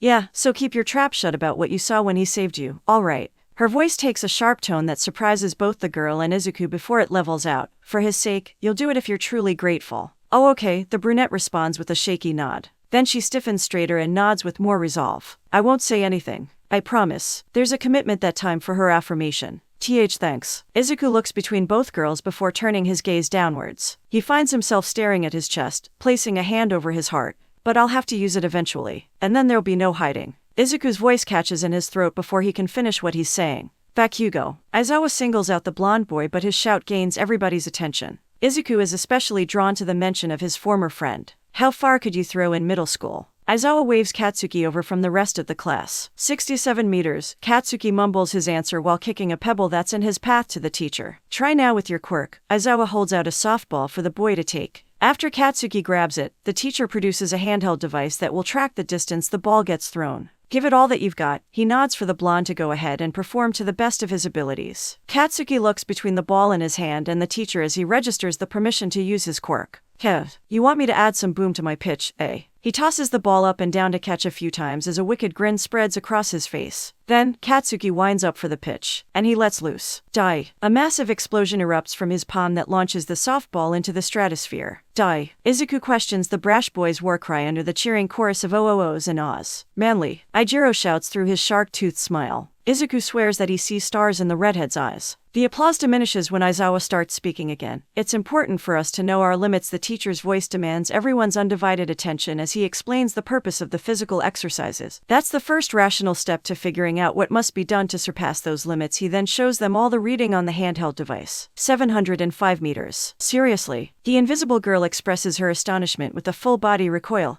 and bounce. At least the boy with balls on his head takes notice of the emotive school uniform, her skirt flicking each way with her overly exaggerated motions. Whoa. A muscular boy with short spiked brown hair stares with wide eyes as he reads the number on the device alongside everyone else. Midoriya. Aizawa's shout startles Izuku so bad that the broccoli-headed boy almost falls from how hard he flinches. When Izuku looks around at his classmates and points towards himself for confirmation, his teacher nods. You're next. Aizawa raises his index finger to be aimed at the boy. Good luck. Kyoka winces sympathetically but tries to be as encouraging as possible for him. Izuku smiles to show his appreciation. Get up here and show me what you've got. Aizawa ushers the boy forward with his finger. Izuku takes a hesitant step towards his teacher. His shaky hand places itself over the cord beneath his gym jacket as he's asked, "Or is being a hero not your dream?" A crispy cool draft of wind whips over a bombora, that same air catching a fragrance once the wave breaks. From that gust comes a light mist of brine, the ocean breeze coating people on the pier with a salty scent. Vegeta catches a whiff of the smell while his owner's errant strands of hair are tossed as roughly as the sea beneath their feet.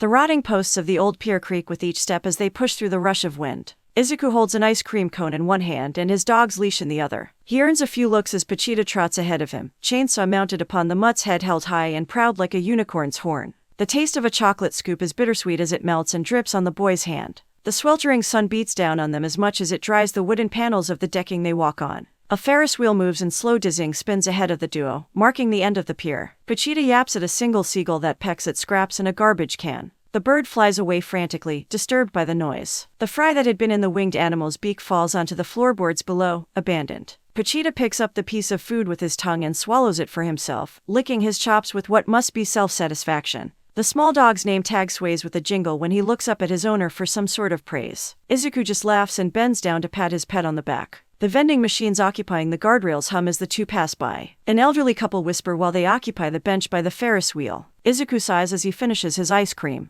cone. He remembers a time at the beach when his mom had sat there and waited for him to finish riding the amusement ride. A canned coffee in hand that came from those automats. A napkin stained with ketchup blows past, slipping through one of the spaces in the planking after a few uptakes and downtakes. Vegeta whines, looking up at his owner with concern. Izuku looks down before lowering himself onto one knee. It's okay, boy. He pets behind one of the dog's ears. We'll see Mama when we get home. The fur coat brushing along the boy's fingers is just as soothing to him as it is to the animal. Izuku's nose inhales the smell of buttered popcorn, the added salty touch unclear of whether that's the snack or the sea still. A smile glosses the boy's mouth as he stands back up. He just had ice cream, but he figures he can share another tasty treat with his loyal companion. There's just enough yen in his pocket for the small serving size. Before he can approach the vendor to buy himself a bag though, the bliss of the beach is disturbed by alarming yells. Izuku turns his head to see what all the commotion is about. Civilians flee from the back of the pier, racing past the boy and his dog. Izuku searches a bit with his gaze before spotting the reason why. The elderly couple from earlier are cowering under the long blade of what looks like a cephalopodic pirate.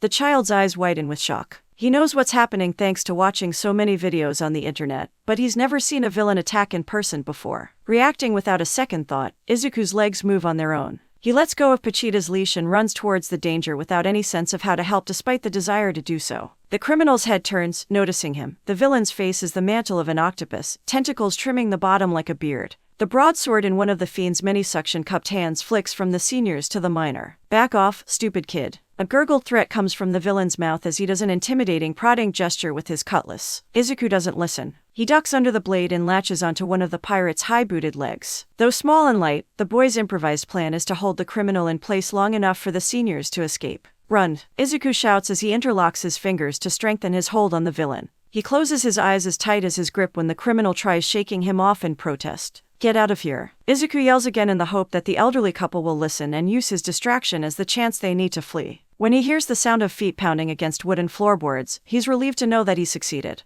But the boy forgot about his own safety. The pirate shoves the kid off, knocking Izuku on his butt. The villain growls as he swipes at the air with his sword. Brat, now look at what you've done. The old pair that Izuku rescued ran far enough away that the criminal can no longer victimize them. They were going to be my payday. Izuku tries crawling backwards to also escape the villain's wrath, but the pirate simply stomps after him. Izuku whimpers when the steel sword raised above him glints in the sun, the villain's shadow enveloping him in darkness to see its sharpness all the better. He fantasizes All Might coming to his rescue and defeating the fiend in one blow. He imagines some hero, any hero, swooping in to save the day. He thinks they should have been here by now. The police, at least, could come to his aid. The boy wishes for his mother to be there with him so that she can protect him. Pochita. But Izuku instead finds his pet dog jumping in between him and the villain. The little orange animal snarls with as much intimidation as he can muster while protectively placing himself between the criminal and his owner. Pochita plants his feet and barks between growls, baring his fangs. The pirate hesitates, taken aback by the tiny creature's ferocity, but quickly recovers his own tenacity. Why, you little mutt. The villain points his weapon downwards and thrusts it forward. The jab makes the blade spear Pochita, eliciting a yelp from the small canine. Pochita. Izuku shrieks as he catches his wounded pet in his arms. Tears stream out in large sprays like the blood spewing from the dog's injury. Izuku rolls over to get on his hands and knees, one arm clutching Pochita close to his chest, so that he can make an effort to crawl away. The next yowl of agony comes from the blade passing through the boy's back and out the other end, stabbing into Pochita a second time. Damn dogs and kids. The villain withdraws his sword and more blood leaks through the planks of the pier. He brings his blade back down so that it lances through Izuku's shoulder in order to express his rage. I can't stand them. Izuku howls in torment as he holds Pochita close to him, their life liquids mixing into a sopping mess of red. The dagger cuts through them both a few more times, chopping at the boy and his pet until their breaths turn as ragged as their bodies. The villain cocks his boot back, winding up, and then kicks Izuku in the side with his pointed foot. The boy barrels through the wood railing of the pier, splinters raining down with him into the water below. He takes his dog with him, blood splashing against the ocean. Red blends with blue, the dark shades trailing behind Izuku and Pochita as they sink into the black depths of the sea. Izuku's eyelids become too heavy for him to hold open. The boy's hands slacken as they become numb and he's no longer able to feel Pochita in his arms. He's colder than he's ever been before. The ocean swallows him and he succumbs to the void. Izuku opens his eyes, finding himself out in the forest instead of underwater. The sun still gleams down on him, making him squint until he diverts his gaze. The heavy pressure that had been pressing down on his chest remains. He sees that the weight is coming from Pochita, the dog seated atop him. Both of their injuries are gone. Izuku wonders if he somehow fell asleep and took a nap in the middle of the woods. Except, he begins to recognize the part of the wilderness that he's in. It's the spot that he found Pochita at. It's where they first met. I've always loved listening to you talk about your dreams. A soft voice comes from Pochita's mouth that astounds Izuku. The boy becomes slack-jawed, unable to form his own words to respond with. It seems that Pochita wants him to listen instead of speak anyways when he says more firmly, "This is a contract." Izuku's chest blooms with heat, and he remembers the freezing ocean that had been killing him. "I'll give you my heart." Pochita leans in close and almost seems to sink into the boy's chest. In exchange, the bond between the boy and his dog grows exponentially. Their life forces merge together and bring them back from the verge of death. Izuku's eyes close and he's once again transported to a different location. He's back submerged in blood and water, being baptized and reborn. He hears Pochita's whisper in his ear, "Show me your dreams," and wakes up. A virulent transformation bursts forth from the ichor waves, the abrasive sound of chainsaws wailing upon startup. Blood oozes from deep gashes made by the chains of metallic teeth, but the lacerations from the villain's cutlass have miraculously healed. Jagged fangs bare themselves from within the demonic mechanical shape of a chainsaw for a head. Izuku's new form glowers at the pirate that cut him down through the harsh glow of amber eyes. What the foo? The villain gets cut off mid-sentence when Izuku swings one of his chainsaw-bladed arms. Literally, a tentacle appendage flops to the floorboards, writhing as it gushes blood out of the severed end. A harrowing howl escapes the criminal's throat as he clutches the dismembered part of his body. Red liquid oozes over the suction cups that cling to his ripped raw flesh. "Be bastard." The pirate speaks with a tremor that matches his staggered steps away from the savage chainsaw child. The bumps of papilli covering the anthropomorphized octopus begin pulsating around the amputated area. Collagen fibers stretch over the torn tissue and begin regrowing skin around the epidermis. "You're lucky that I can regenerate lost limbs." The pirate curses under his breath as the tentacle that was taken from him gets replaced. The new appendage is a duller shade of pink from the rest of his Saracen body. Izuku primes the chainsaws protruding from his arms, revving them with the one attached to the base of his skull. Good. His voice sounds as demonically distorted as he appears. The villain feels his skin prickle from the chill of the ocean air as the monstrous mutation minaciously growls through the grating noise of chainsaws. Then I don't have to feel bad about chopping you into calamari. The villain turns his sword to block another haphazard swing of Izuku's bladed arm. The moving teeth grind into the steel, gradually chipping away at the metal. Exhaust fumes seethe through the boy's sharpened teeth before he chops upwards with his other arm. The pirate's cutlass snaps in two from the combined sawing motions. The tip clatters against the pier's planking while the other half remains clasped in the criminal's suction cup grip. Izuku slashes at the villain with wild broad strokes, giving his target a chance to evade. That doesn't ease any of the pressure on the criminal though. Oi, Christ, kid. The trimming of a chainsaw nicks where the cephalopodic man's deltoid should be, ripping into flexible webbing instead. Blood splatters the deck, spilling from the wound. Izuku heaves forward to get another cut in, but misses when the criminal sidesteps. The villain kicks the crazed child away with a desperate shout, "Are you trying to kill me?" Izuku's feet slide across the pier's slick surface, only stopping when he stabs the boarding with his arm's saw blades. The boy's body bends inward but his modified head raises itself to glare at the villain. Spittle flies from the living engine's maw, fangs razor sharp and gnashing together. "You killed Pachita." Izuku roars with the sound of his chainsaws. A grudge over a dog. The villain stares incredulously as the boy tears his saw blades free from the deck. Terrified and without a weapon to defend himself, the octopus hybrid spews a jet of black ink from his siphon-like mouth. The wall of darkness blinds Izuku momentarily, allowing the criminal to scramble out of the raving chainsaw's reach. Suddenly, a boat comes through the tide beneath the pier much to the villain's relief. The ship is steered by a fellow cephalopod criminal, Innsmouth. The octopus twin bellows to his partner from below. "Brother." Innsmouth waves his arms high to signal for the boat to turn back around for him. Izuku manages to wipe away the ink covering his eyes just as the villain grins with newfound confidence. Dark rings smudge the green under the yellow orbs of the chainsaw mount as the boy watches the villain run for the railing. "Pray we don't meet again, kid." Innsmouth hops off the pier and lands on his brother's boat below in order to escape. Izuku takes a step forwards to chase after Pachita's killer, but his leg gives out and he winds up falling forward onto his knees. All he can do is watch helplessly as the villain gets away. The chains on the saw stop running and he lets out a wet cough. The blades begin to retract. Izuku's baby teeth replace the elongated fangs and his face morphs back to its normally freckled state. He's left a sobbing mess in the middle of the blood-stained pier. Dangling from Izuku's sternum is the same pull cord that had been Pachita's tail, the only remaining part of his dog. Izuku stares down at the ball within his grasp. His fingers curl around its spherical shape, clenching tightly to not let it slip away. All of his classmates are watching with anticipation after Katsuki's fireworks show, expecting something of equal level. Though his teacher doesn't have any expression other than resting bitch face, Izuku is pretty sure that Aizawa is in a similar state of suspense. There's not much to be done should he transform right here and now, but he knows that he can't just simply toss the ball normally either. Weighing his options, he shifts his hold on the ball. That's when he gets an idea. He opens his mouth to ask Aizawa about the rules of the throw, but something comes out other than words. Warm murky fluid bubbles up the boy's throat until it breaches the exit of his mouth. A jet of red liquid spills out, the copper taste making Izuku retch. The firm grip he has on the softball suddenly becomes very weak, loosening and allowing it to slip free from his fingers. He hunches over when his sides ache and that pain blossoms into another wave of blood climbing out.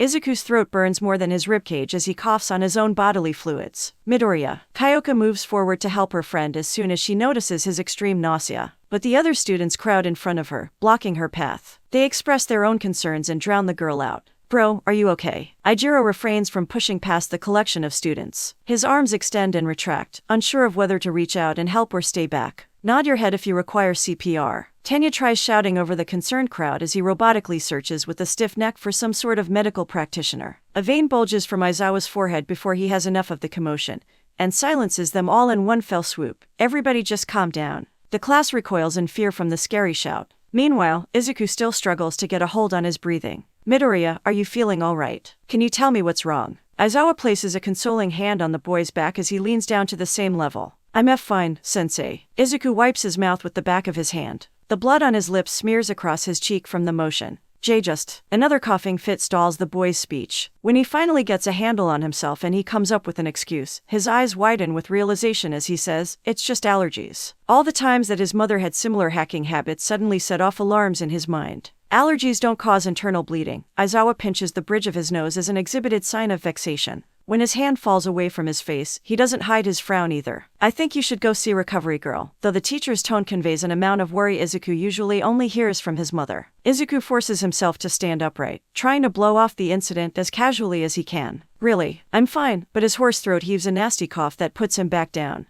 Izuku covers his mouth with his hand as he gags. When he pulls his hand away, blood dots his palm. Let me rephrase that. You're going to see Recovery Girl. Aizawa's tone turns stern as he helps Izuku regain some composure. The elaboration of that sentence being an order and not a request forces the boy to numbly nod in agreement with his teacher. Somebody should walk him there. A few of the students part for Kyoka when she speaks up amidst the grouping of them all. When the girl gets a few stares, especially a sly one from the horn pinkette, she blushes profusely. To make sure he gets there safely. Her ear jacks wriggle with her arms as she tries to conceal her embarrassment. Tenya stiffens into a statued stance. Excellent idea. I volunteer. Oblivious to the girl's mortification as he offers himself for the suggested duty. I could take him. The boy with multicolored hair surprisingly proposes himself to perform the task as well. Though his demeanor is far more casual than the bespectacled boys. I was thinking maybe myself. Kyoka timidly taps the tips of ear jacks together the way one would with their fingers. The shy stature and quiet voice would have gone unnoticed if not for her pink classmate's shit-eating grin. Where I could, the pinkette teases her peer by getting up in Kyoka's personal space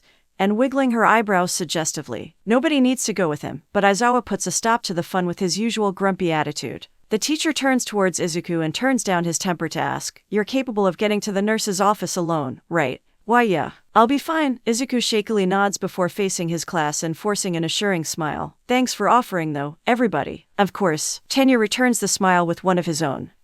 But Kyoka's having a hard time showing any equal optimism. She quells her worries well enough to look Izuku in the eye and say, "You'd better be okay." To which Izuku gives her a single nod in response. Wow. First day and someone is already about to croak. The blonde with a lightning streak in his hair whispers to the bald-headed boy beside him. Then he realizes there's a girl that resembles a frog on his other side and awkwardly whistles.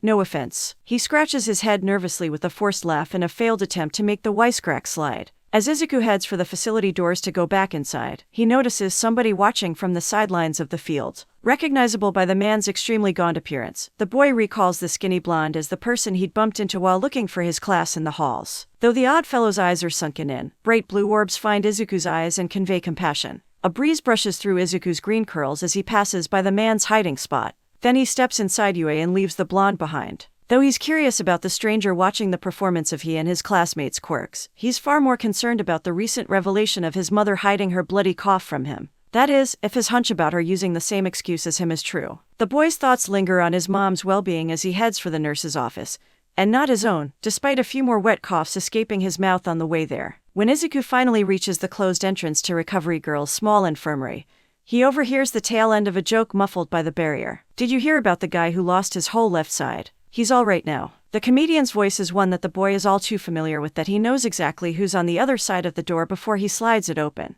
Present Mike sits on the edge of a medical mat where he has the old nurse giggling. The hero notices Izuku before she does. "Hey little listener. Don't you know you can't tell a knock-knock joke without knocking first?" Izuku blushes in embarrassment before trying to pull the door back closed. I didn't think about." His tugs on the sliding mechanism work to no avail. "Sorry." His face flushes even redder when he hears Present Mike laughing along with Recovery Girl. "It's no problem, dearie, come on in." The school's nurse ushers him to enter her office once she stops giggling. Present Mike nods next to her. "It was only a joke, kiddo." Izuku notices the hero's usual hairstyle of a singular spiked tuft has been opted for a neatly tied man bun. It's odd seeing the pro during his off hours, an ordinary outfit instead of his uniform making him appear like a civilian. Don't tell me you ain't got a sense of humor. Mike must notice Izuku staring since he takes to twirling his pencil stash like it's a nervous tic. Oh, I don't know how I didn't realize. I listen to your podcasts all the time." Izuku jumps to assure his idol that he didn't take any offense before bashfully rubbing the back of his head and admitting his stare was starstrucken instead of solemnity. Hearing that, the hero perks up with a widespread grin.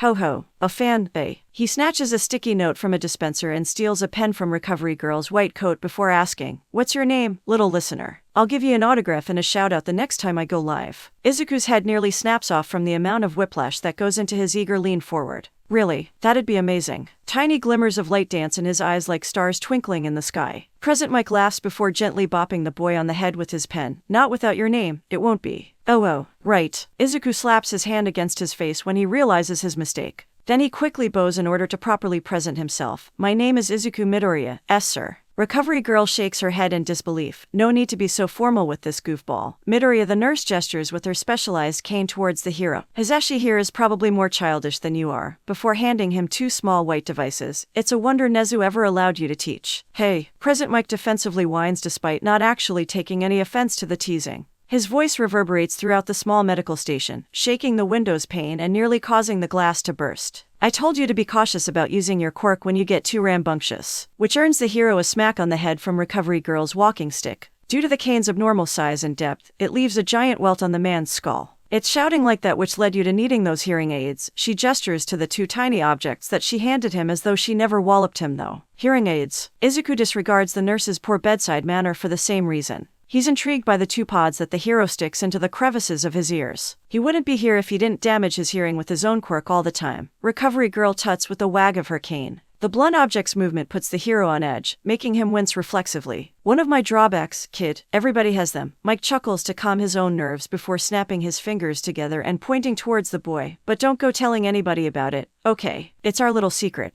Oh, of course. I won't tell anybody. Izuku nods like a bobblehead that's been jostled to work to show his allegiance, which earns him the hero's autograph as an award. Now, why are you here, young man? Recovery Girl diverts her attention from present Mike to address Izuku once she's finished finalizing the man's report. The elderly woman adjusts the visor fixed to her face like they're glasses to get a good look at her patient as she mumbles, "That hard-ass wouldn't have sent one of his students here during class if it wasn't for good reason." Izuku's eyes widen in shock when he hears the way that Recovery Girl refers to his teacher. Oh, Aizawa-sensei ain't so bad. He feels obligated to defend the man after seeing how concerned Aizawa had been for him. Mike laughs hard. He laughs so hard that he has to hold his stomach with one hand and slaps his knee with the other. Good to know you've already seen through his tough guy act. The hero even has tears in his eyes that he needs to wipe away with a flick of his finger. Hush, let the boy finish. Recovery Girl gets him to quiet down when she threateningly hoists her cane over her head. Mike recluses with his arms defensively shielding himself as he nods to show his surrender. Izuku blinks as he witnesses the odd interaction, but he shakes it off just as quickly as it passes. I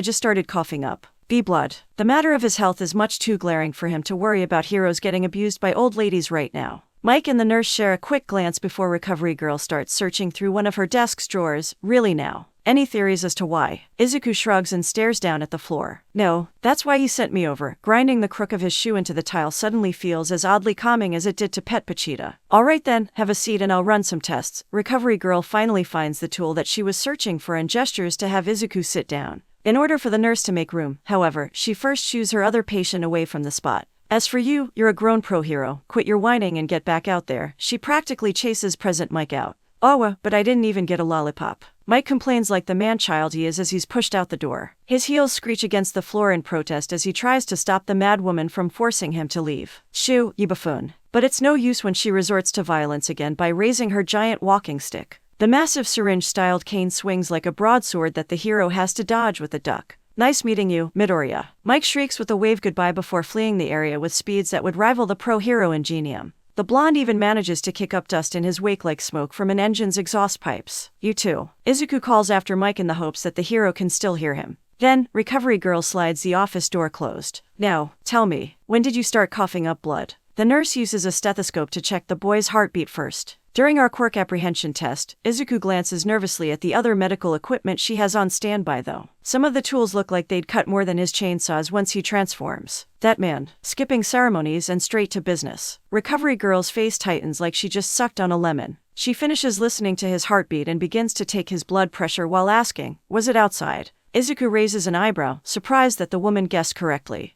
Yeah. He wonders where she's going with her analysis so far. You could have just been suffering from nerves or the heat. You seem like the jumpy type that you might get a case of the first-day jitters. The nurse shares her theory as she moves on to the next test. A weird bracelet straps itself around each of Izuku's wrists like a pair of handcuffs. Oh, you think? That's a relief. Izuku relaxes when he hears that his condition may not be so bad. He has a sliver of hope that his mother may just have seasonal allergies after all. Or, oh dear, until Recovery Girl reads the output on the device attached to Izuku's wrists. The boy stiffens when he hears the tone of her voice. What is it? He worries for the worst as he tries to gauge her pensive frown. Recovery Girl removes the device from Izuku's wrists to replace with a wooden mouth stick. Let me take a quick swab from your mouth. She instructs him to open wide so that she can place it under his tongue.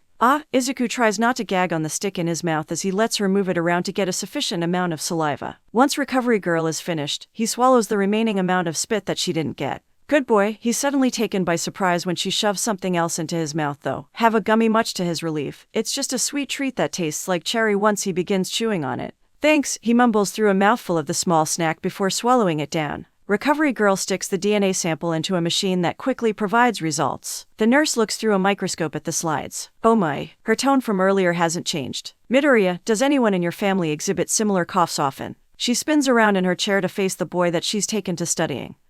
My mom. I think. Izuku begins squirming from his spot now that his worry has ventured from himself to his mother. He finds it hard to sit in place as he waits for recovery girl to deliver his diagnosis. I see, the nurse hums as she cross-references her findings once more. Only after she's certain of the result, she shares with him her discovery. I believe you've inherited a disease through your gene pool. Izuku's fingers curl to make his hands into fists, when she adds, quite severe too, I'd say. He finds it hard to believe. The room suddenly seems out of focus. He sits back, trying not to pass out. Really? He breathlessly asks for confirmation that this isn't some elaborate prank set up between her and Present Mike. He idly waits in denial of the harsh reality. Yes, I'm surprised you failed to notice or be checked until now, but recovery girl pulls no punches and tells him the truth. She sounds sympathetic, but it still hits the boy hard. What do I do? What can be done? Izuku sits forward to lay his head in his hands as he tries not to cry. If it were just him, he'd not be so worried. His mother though. He feels himself becoming numb when he realizes that she's been keeping her condition from him all this time.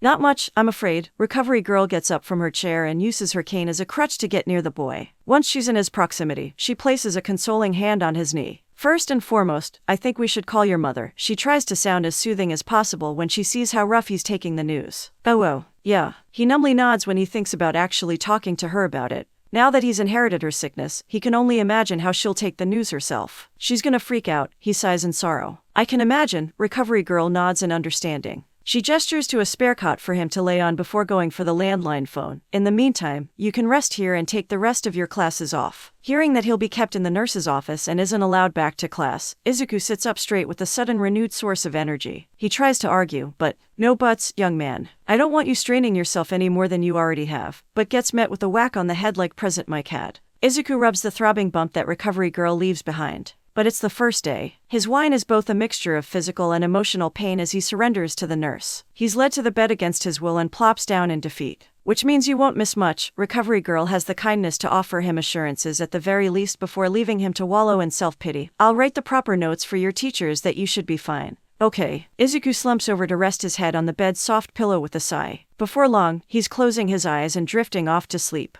The boy dreams of drowning. He inhales his own blood, left unable to breathe. All that he can see is a deep depth of red. The liquid washes over him as he sinks deeper and deeper. He can't swim no matter how hard he paddles. There's a scream that bubbles up in his throat, but it comes out as a silent cough. And then, he looks down at his chest, feeling the warmth of his heart. The string that hangs from his sternum floats in the clouded crimson sea. Izuku grabs the small handle and pulls. Pachita. Izuku shoots up from his bed in a sweat. His body heaves as he breathes heavily, every pant as rugged as he looks. The green curls atop his head are matted down, just as drenched as the rest of himself. Izuku looks down to see he has a finger interlocked with the small handle of his chest's pulley string. A strange sound escapes his mouth, a mix between a sob and a choked cough. Then he lets the wire go and falls back down onto the cot. It's not his own. He remembers, he's in the nurse's office. The clock in the corner shows that hours have passed since he fell asleep. His mother should be arriving by now. Izuku climbs off the cot and looks around for recovery girl. When he sees that the nurse is nowhere to be found, he works up the courage to slide open the office door himself. He nearly has a heart attack when he finds someone on the other side. The girl opposite of him jumps in equal alarm, a startled shout escaping her lips. Jiro. Izuku recognizes his friendly classmate but can't conceal his surprise to see her. Kyoka is just as shocked by the sudden removal of the barrier between them, but contains her composure in contrast to the boy. She averts her gaze and twirls a jack absent-mindedly. Hey. Izuku adopts her strategy, avoiding looking directly at her while adorning a mild blush. He fidgets in place as he tries to think of something to say back before settling on asking, "What are you doing here?" Suddenly, Kyoka flares up with her line of sight lifting to glare at him. "I came to check on you, stupid." She snaps incredulously. Realizing her reaction was a bit much, she recoils and simmers down. I was worried about you." Her gaze falls back to her feet. Izuku blinks after registering her outburst. It takes him a while to process, but he eventually jumpstarts his brain when he scratches the back of his head.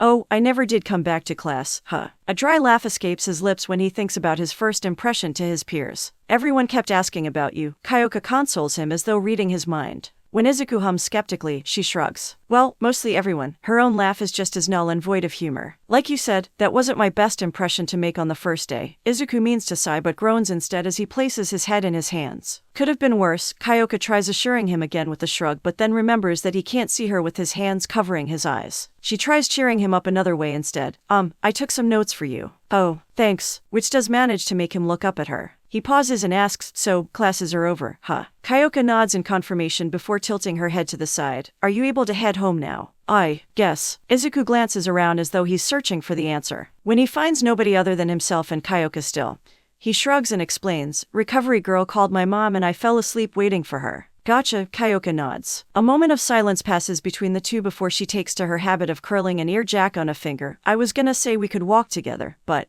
Izuku offers her a smile as he responds, maybe next time. Next time, to which Kyoka agrees and smiles in return. Her lips level out as she looks past Izuku and remembers they're standing outside of a medbay.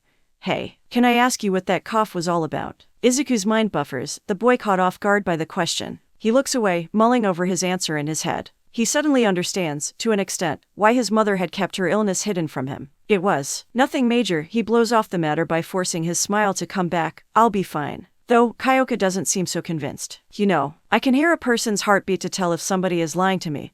Her soft tone sets Izuku on edge and he's suddenly very aware of the pounding organ in his chest that she's speaking of. The girl reaches out, quickening the thrumming before her hand even makes contact with his chest. But yours ever since I met you has always sounded. Her eyes are as alluring as her lingering voice when Izuku looks into them. Different. Izuku's lips part, exhaling the breath that he didn't realize he had been holding in. Different. He stutters as he feels the warmth of Kyoka's gentle hand transferring to his tone of voice. The girl nods, leaning in with the movement, her lips also parting to say more. Oh my, but there comes an intrusion to their private moment before things can continue. A woman with green hair like Izuku's glances between them as she coyly asks, am I interrupting something? Mom. Izuku jumps back at the same time that Kyoka retracts her hand. He stares at his mother like a deer that's been caught in headlights, his face as red as a tomato. Kyoka matches the boy's hue, glowing like a red ruby. She flails about in such discomposure that Inko can't help but be reminded of her son as she squeaks out, Mrs. Midoriya. I mean, you must be. Please, call me Inko, dear. The brunette gives Kyoka a polite smile before shifting her focus to her son and changing her expression to something far from a smile. Izuku hasn't done me the pleasure of telling me your name though. Izuku's panicked reaction and then pleading glance urges the girl to answer, Kyoka. Kyoka Jiru. Embarrassed enough for one day, she starts backing away and gestures with a pointed thumb over her shoulder. I should probably go. Of course, you wouldn't want to keep your parents waiting. Inko bows to bid her a farewell before waving goodbye. Lovely meeting you. Why you too? Kyoka shouts over her shoulder before taking the chance to flee. Be-bye. Jiru. Izuku whispers to himself as he lowers the hand he was about to wave with. Abandoned by his friend to his mother's vices, he accepts his fate by bravely facing his mother head on. Well, and here I was worried about my baby the whole way here, just to find you getting all lovey-dovey with the girl. She crosses her arms and gives him a disappointed stare as opposed to an angry rant though. Izuku is caught off guard, but quickly recovers. I wasn't lovey-dovey, Mom. She's just a friend. He waves his hands in denial with a matched shake of his head. He winds up casting a look down the hall to make sure Kyoka didn't overhear them. Tracking his gaze, Inko raises a brow. For a friend, she sure did enjoy feeling up your chest, and smirks when she sees the boy's blush return. She laughs at how easy it is to get one over on him. Mom. Izuku whines indignantly to make her stop. When Inko does finish teasing her son, each of their faces level out and they both become serious. Mom. Izuku meets her gaze and takes a tentative step forwards. Why didn't you tell me you were sick? Oh, Izuku. Inko's eyes water as she holds her son's stare. I'm not sick. Her response almost relieves the boy even though he knows it's a lie. Although, he can tell by the sad tone of her voice that she's not well. He's not fooled when she pulls him into a hug.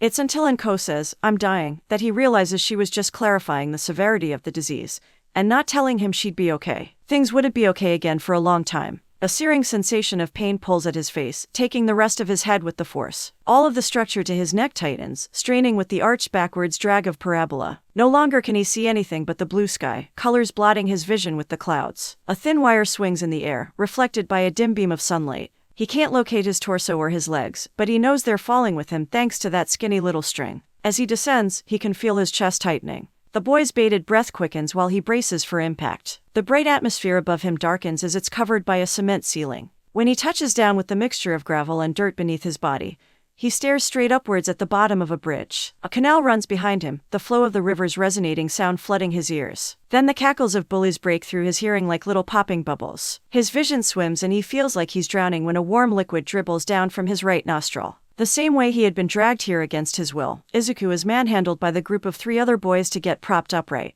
Izuku's view of the overpass belly shifts to his tormentors. Suddenly, his brain registers the reason why his face is laced with so much pain. He had been punched. He thinks his nose is broken, but the bullies won't let him check. Overly extended fingers grip the back of Izuku's head to hold it in place, the nails digging into the boy's scalp. The stretched appendages belong to a bully whose school uniform is unbuttoned and disheveled, the delinquent fashion sense topped off by a backwards cap. He goes to Aldera Junior High the same as Izuku. Ahead of Izuku, side by side with his former friend Katsuki Bakugo, is a plump boy kept afloat by 2 draconic wings. The flying bully's rounded face grins ear to ear, smile reaching the sideburns of brown shaven hair. He snickers before ceasing the flap of his wings and stepping foot on the earth's soil. Grandpa says you got a quirk now. Katsuki forms a fist and smacks it against the palm of his other hand, cracking his knuckles so that the resounding pop sounds like sparks coming from his quirk. Show us what it is, shitty Deku. The spiky-haired blonde spits his demands that literal saliva droplets spray out of his mouth. Izuku struggles in vain against the grip of elongated fingers coming from the bully behind him.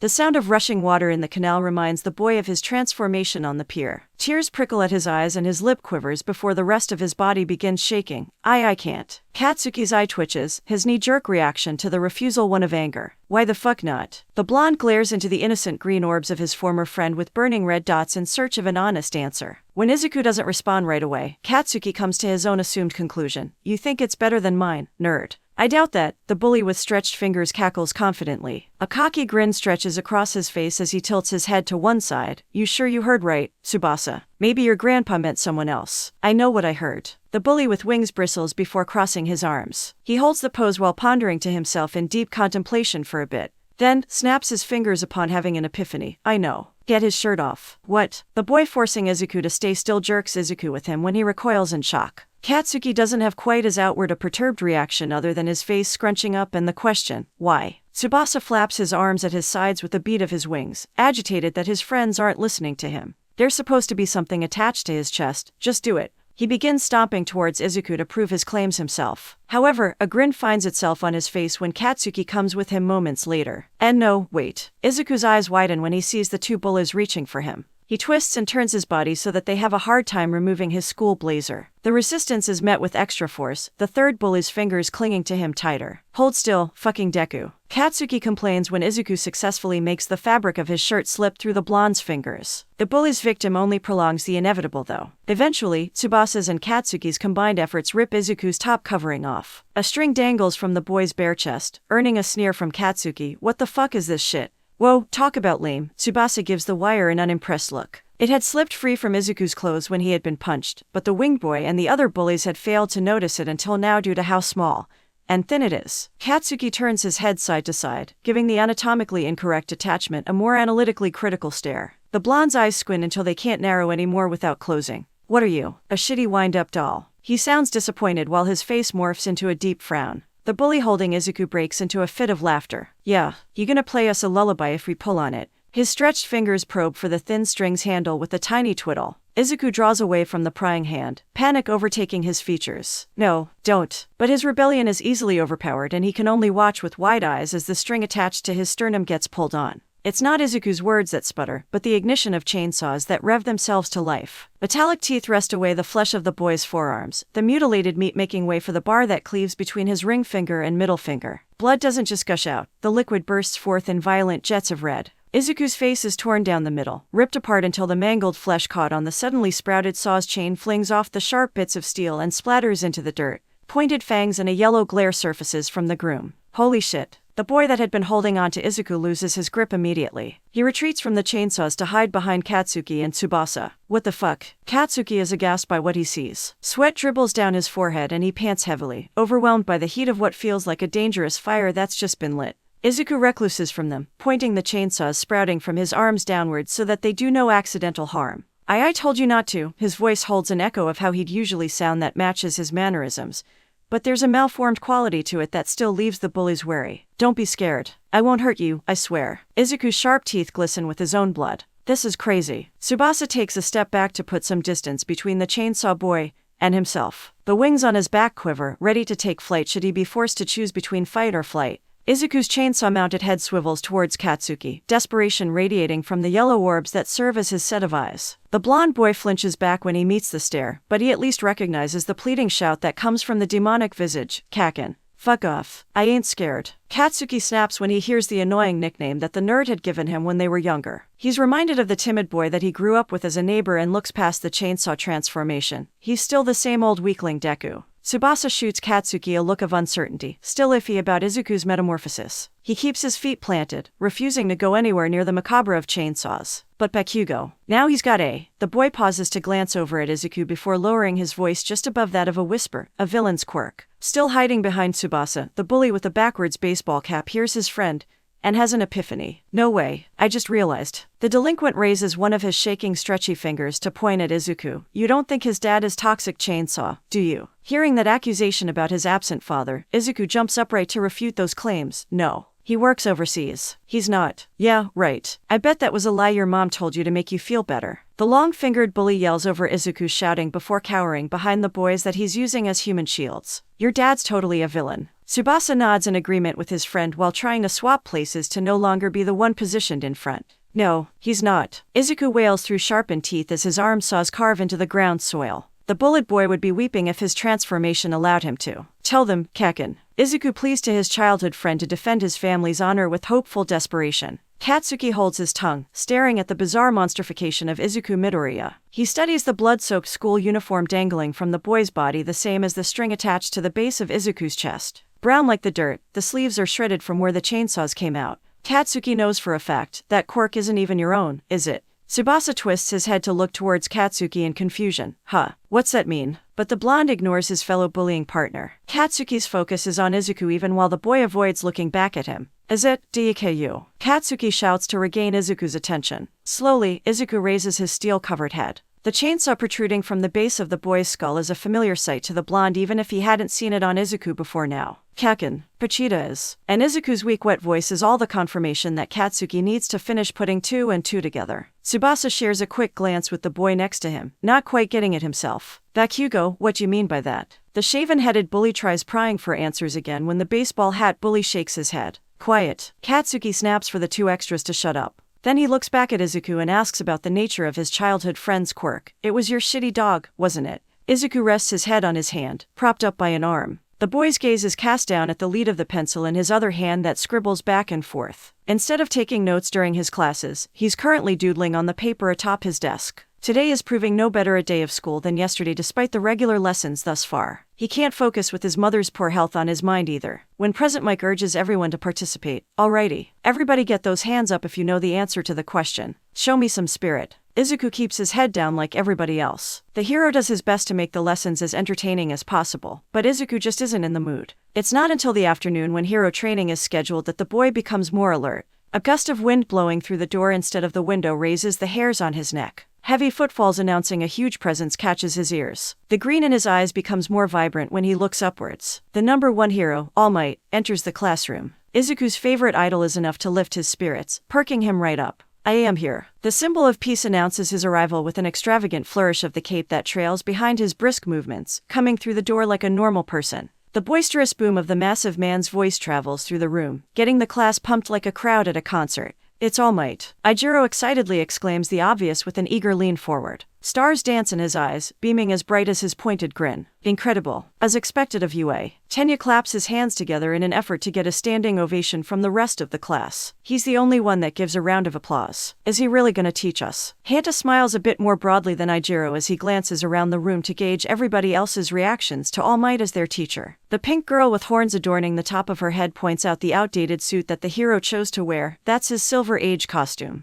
It's a uniform that gives nostalgia but a questionable choice during the modern day. A red and yellow mismatch of muscle expands and contracts as the mighty hero gives a hearty guffaw in response to the children's reactions. Izuku marvels as his idol silences them all by sheer laughter alone, commanding respect without throwing around his authoritative position. It's good that you're all so lively. You're going to need that energy for today's activity. All Might reaches behind his back before brandishing two cards in each hand. Kanji reads training on the left and battle on the right. All Might sweat drops before switching the two and correcting his presentation. Battle training. The announcement gets the class hyped enough to completely overlook and dismiss the mistake, much to the hero's relief. No time to dally. Basic Hero Training is a class that will put you through all sorts of exercises to mold you into heroes. He rolls with the crowd's wave of cheers before tossing the labeled cards over his massive shoulders and replacing them with a tiny remote. You were wondering why I wore my old costume. Well, because today you'll be adorning your own outfits. All Might presses a button on the small device and cubicle lockers begin descending from the ceiling over each respective student's desk. A round of awe overcomes the teens when they witness the spectacle of technology. In accordance with the quirk registry and the special request forms that all of you filled out before being admitted, these are. All Might tells them all what's inside each of their private containers before they even have the opportunity to look inside them. Costumes. A large margin of the class cheer together while they each begin opening their lockers. Vacuum-sealed bags lay stacked atop the other in the bins, clothes distributed evenly and any support items stowed away in a separate slot.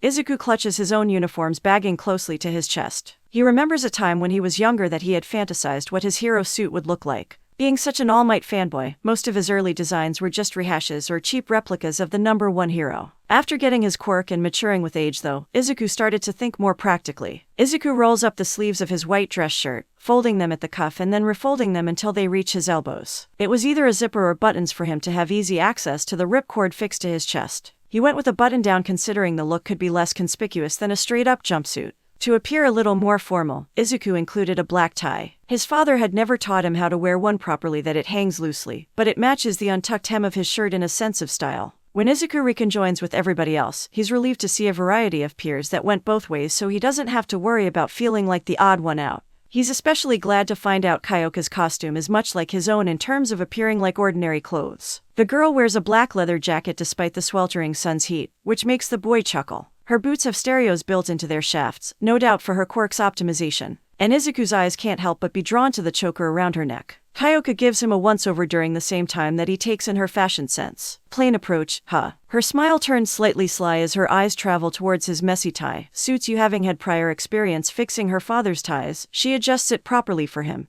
Though this looks a bit better, Izuku blushes only a little bit, much to his credit, when she invades his space to help him. The boy tries to redirect his gaze elsewhere while he mumbles in his defense, "Your clothes are pretty normal too, you know." Kyoka raises a single eyebrow before backing away. "That's not very nice." Her hands go on her hips while she feigns offense. "Shouldn't you know that you're always supposed to tell a girl she looks nice?" Izuku blinks when he returns his gaze to her. He has to quickly look away again. "You do." His next mumble comes with a blush that has Kyoka keeping her brow raised. Izuku shifts from foot to foot before clarifying, "Look nice, I mean." Kyoka's blush matches the same hue as her salmon pink shirt. It's her turn to look away, completely embarrassed by the compliment.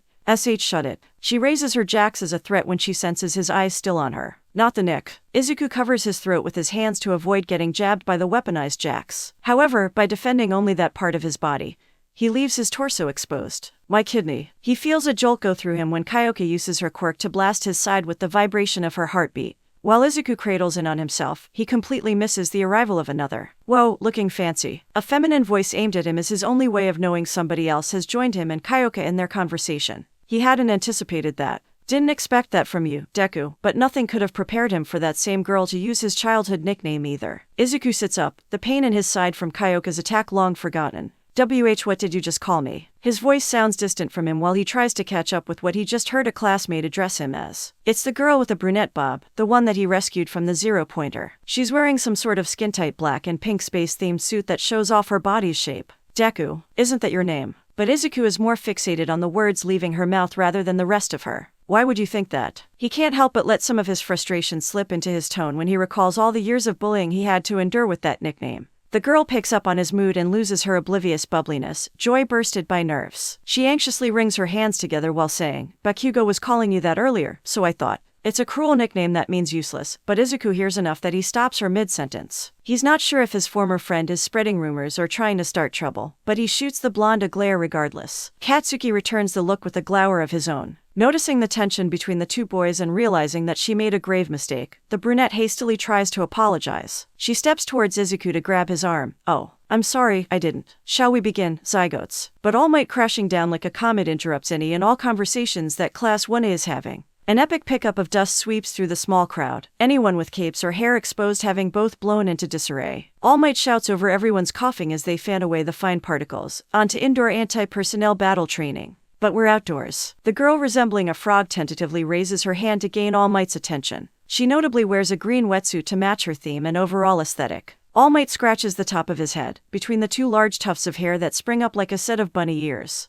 Well, villain battles are most commonly seen outdoors. However, statistically, the most heinous of villains are more likely to hide away indoors. He gestures to the buildings that they'll soon be entering as though that resolves the girl's comment. But all the hero does is pose more potential inquiries. They are. A disembodied voice comes from somewhere amongst the collection of students. It takes All Might a moment to realize the person that spoke is completely invisible. Only a pair of shoes and gloves to prove their existence. How come we never hear anything about that? A boy with a fit physique like his teacher glances around at his peers as though they might know the answer to his question. Black market deals, house arrest, the works. The clever villains lurk in the shadows. Trust me, but All Might beats them to the punch. Before any more interruptions can stall his momentum, the hero carries on with his lesson. You'll now be split into hero teams and villain teams so you can face off in 2-on-2 indoor battles. So no basic training. The frog girl tilts her head to the side inquisitively without raising her hand for permission to speak this time. All Might clenches his fist as though he's crushing a stress ball that nobody else can see while he blows off the question with the answer. Practical experience teaches you the basics, like the robots during the entrance exam. The shortest of the class draws All Might's heightened gaze downwards towards the boy with balls atop his head. All Might flicks his index finger forward to point at the boy, singling him out to state firmly, the distinct difference being that you won't be fighting robots, young man. Izuku finds himself subconsciously nodding, thinking about the damage that can be done with his quirk and the intense contrast between machine and human. Fuck the difference, but not everybody in his class shares that same sentiment, especially not Katsuki Bakugo. Izuku frowns when he sees his childhood bully popping off a few sparks via explosive quirk. Can't I just blow everyone away? All Might opens his mouth to respond to the blonde, but gets interrupted by the girl with the pointed ponytail. What determines victory? At least she has the decency to raise her hand. Are you going to threaten to expel someone like Mr. Aizawa did? Not like the brunette girl who keeps her arms tight at her sides. She nervously looks up at All Might, expecting the same treatment as their homeroom teacher. How do we proceed to divide ourselves into teams? Tenya chops in a straight solid line with his hand as though he's splitting the groups himself. He stands at the center of the class, trying to draw All Might's attention from the other questions to have his own answered. How fabulous is my cape? But a boy covered in glitter and sparkling armor outshines Tenya like a living spotlight. The shawl in question flails around with extravagant gestures to draw everybody's eyes. Holy shit, these kids are killing me faster than my injury. All Might grumbles through gritted teeth as he places a heavy hand over his left side.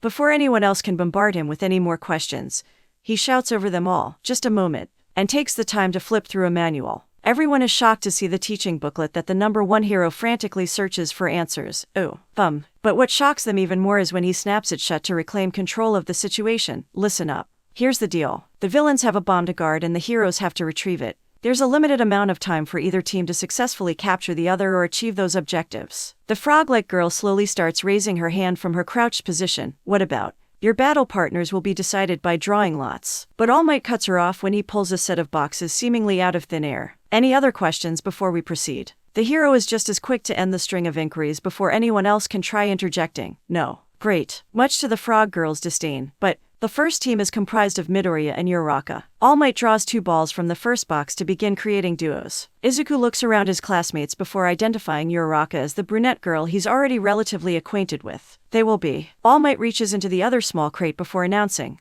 villains. Izuku feels a twinge in his chest. He tells himself it's all by chance, not done deliberately. Yet, he can't help but succumb to a mood swing. Any excitement he had felt about technically meeting All Might and engaging with his classmates during hero training dissipates. All he can see is Katsuki's cocky grin aimed his way. All he can hear is the echo in the back of his mind that he's on the villain team they'll be up against. And the situation only worsens for him when All Might announces his opponent, Bakugo. Izuku almost misses hearing who Katsuki's teammate will be, and Ida, his mind falling further into a spiral of distraught emotions. He doesn't listen to All Might declaring the other teams, nor does he fully comprehend going through the motions of preparing for the start of the first round. He vaguely recalls Kyoka's encouragement when he finally comes to at the actual battlegrounds, but by then it's too late to thank her. His partner, Uraraka, looks at him with concern as she removes the visor covering her face. Are you okay? She stares at him with auburn eyes that seem sincere enough to Izuku that he relaxes in her company, though anxiety lingers over him still due to Bakugo. Yeah, Izuku's response is an unconvincing whisper that keeps Uraraka staring.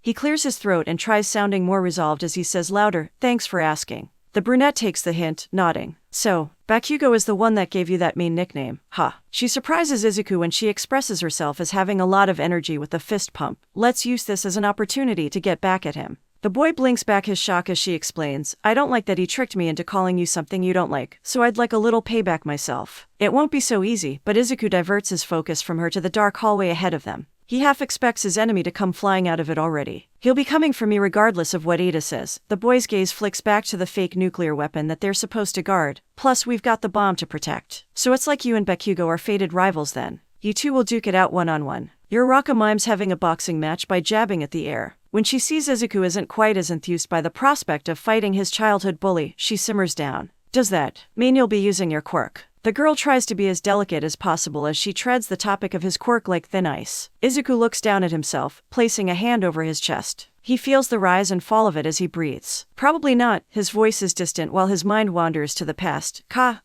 Bakugo. He's a jerk, but I can't risk killing him when he's finally finished reflecting. Izuku drops his hand and refocuses on Uraraka to ask, what about you? What's your quirk? At that, the brunette perks right back up. Oh, I can make things float. She lightly taps on the fake nuke to demonstrate. The object lifts into the air and levitates in place just like she said. So long as all 5 of my fingers touch the item.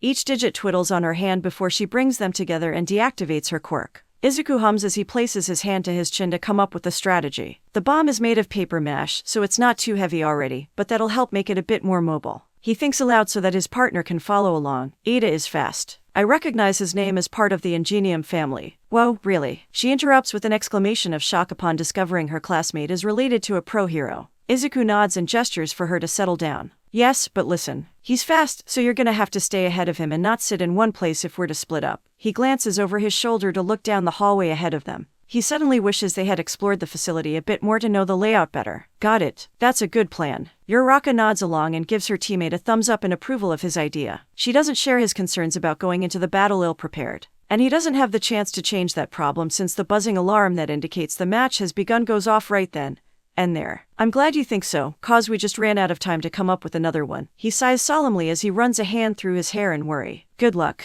Uraraka remains optimistic though. She uses her quirk on the paper mache nuke and starts carrying it upstairs. You too, he responds just loud enough for her to hear before heading in the opposite direction. He figures the least he could do is try luring the enemy team away from her to stall for time. Izuku waits until he's descended a few floors before pausing to remove his shoes. He hopes that this will stop his footfalls from echoing every time he steps on the concrete ground. He also stops to undo his tie, wrapping the cloth around a hand before closing it into a fist. The moment of preparation quells some of his nerves before he continues moving stealthily down the stairs. When Izuku rounds the next corner though, he has only a mere second to react. An explosion aimed right at his face blinds him as he ducks down to avoid taking the full brunt of the blast. The force of the detonation drives him back and some of the fire is just too close to avoid that his clothes get singed along with his hair. Through the ash and soot is none other than Katsuki Bakugo, the blonde boy's outfit comprised of grenade gauntlets and tactical military gear. Nice dodging, Deku. Katsuki grinds out a sarcastic snarl through gritted teeth. Izuku spares a look behind the savage boy to see if Tenya is with him but figures the blonde must have gone rogue when finding nobody. I knew you'd come for me alone. Izuku doesn't know whether to smile or sneer back at his old friend turned bully. He settles for a bitter laugh while getting into a fighting stance. Katsuki rears his right arm back, winding up for a punch. I'll fuck you up just enough not to get disqualified.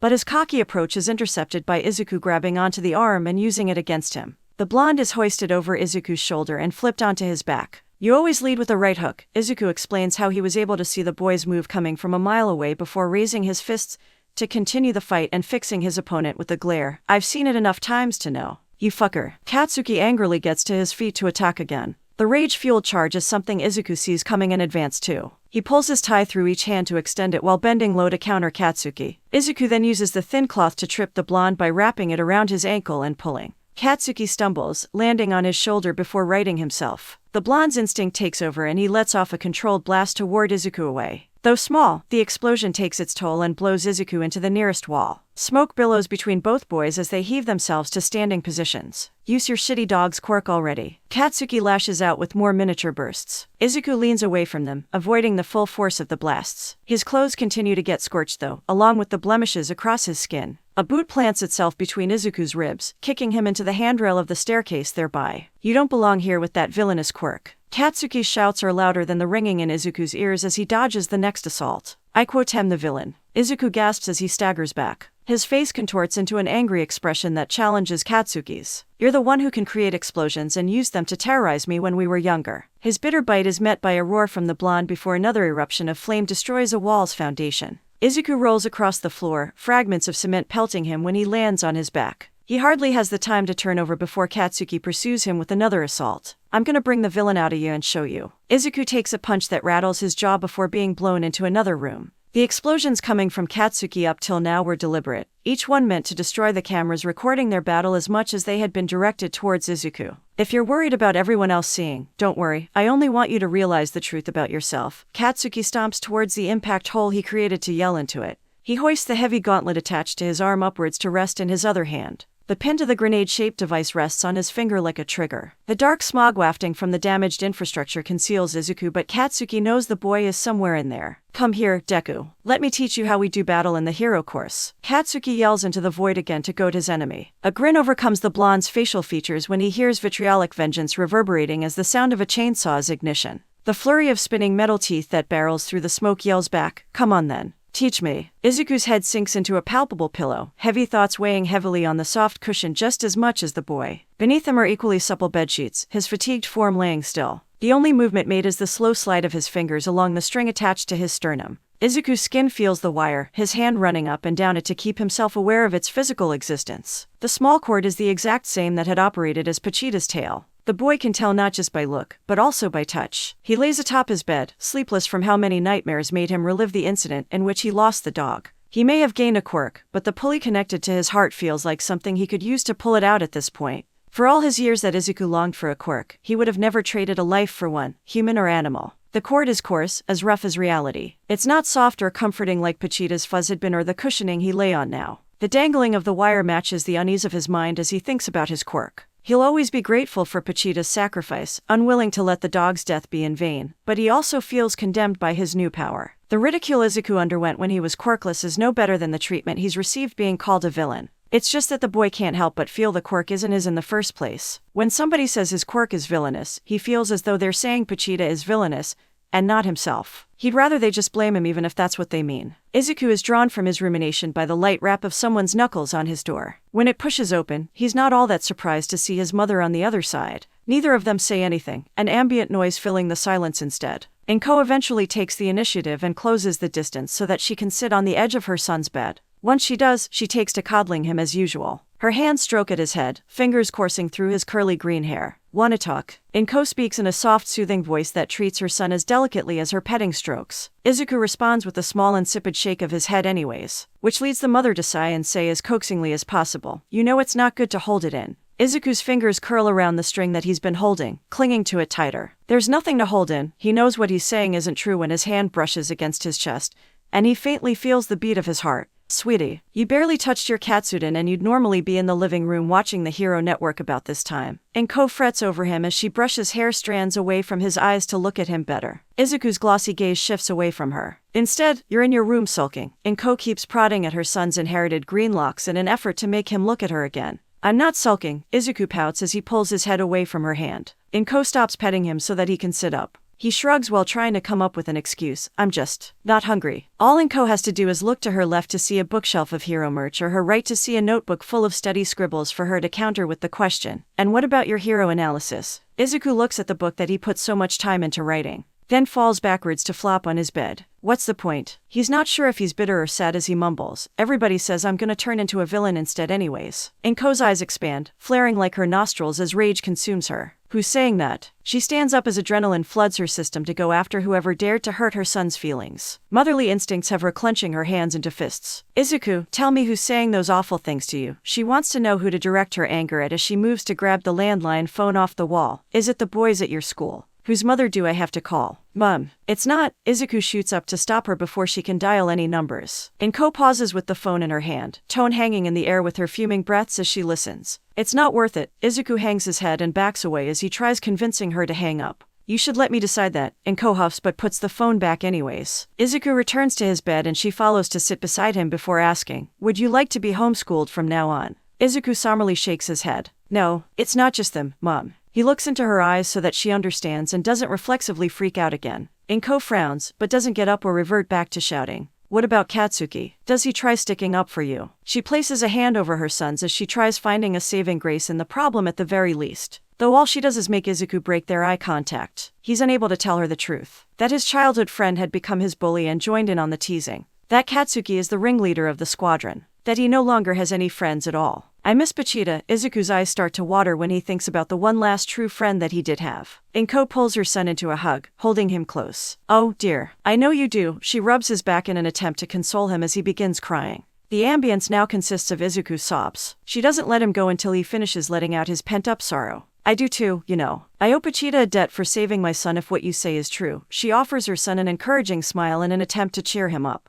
Izuku blinks, drying the last of his tears as he registers his mother's words. A debt, like a contract, and he suddenly remembers what Pachita had said to him in their final moments together when being granted his quirk. Inko squeezes her son's shoulder when she sees his distant stare. He's brought back and meets her gaze. Mom, my dream to become a hero. Izuku nearly chokes on his words and has to pause due to being at the risk of crying again. His hand trembles as he returns it to the string attached to his sternum. Do you think with this quirk that I can do it now? His fingers wrap around the wire and hold it tight. Inko's mouth opens, her response hanging empty in the air. Her son had asked her a variation of this same question before when he had been quirkless. Then, she told him that she was sorry, essentially saying there was no chance for him to make his dream a reality. Now though, yes, Izuku, you can become a hero. She chooses to support her son to show him that he isn't alone. Not even when he breaks down. The two of them will pour their hearts out to the other as much as they have to, crying in a huge embrace as many times as they must. Izuku's string sways on his chest during the hug, wagging like Pachita's tail. Fizzling white noise echoes through the room from where television static overtakes half a giant display of monitors. All of Class 1 huddle together to stare at the screens in shock, just behind their hero training teacher who's mutually surprised by the lack of visual feed. The CCTV's glow flickers across their range of expressive faces in the dimly lit confined space as they listen to the crackling hiss of a lost signal. Bakugo blew out the cameras. The boy with a lightning streak in his blonde hair breaks the group's awestruck silence first with an obnoxious shout of the obvious. He removes the sunglasses that came with his hero costume to check if his eyes are deceiving him, unable to see in the dark with their blue-tinted lens. We can't even tell what's happening. The short boy who quickly became his friend complains alongside him. Purple balls replace his hair, bobbing with the nodding motion he makes to further emphasize the agreed-upon problem.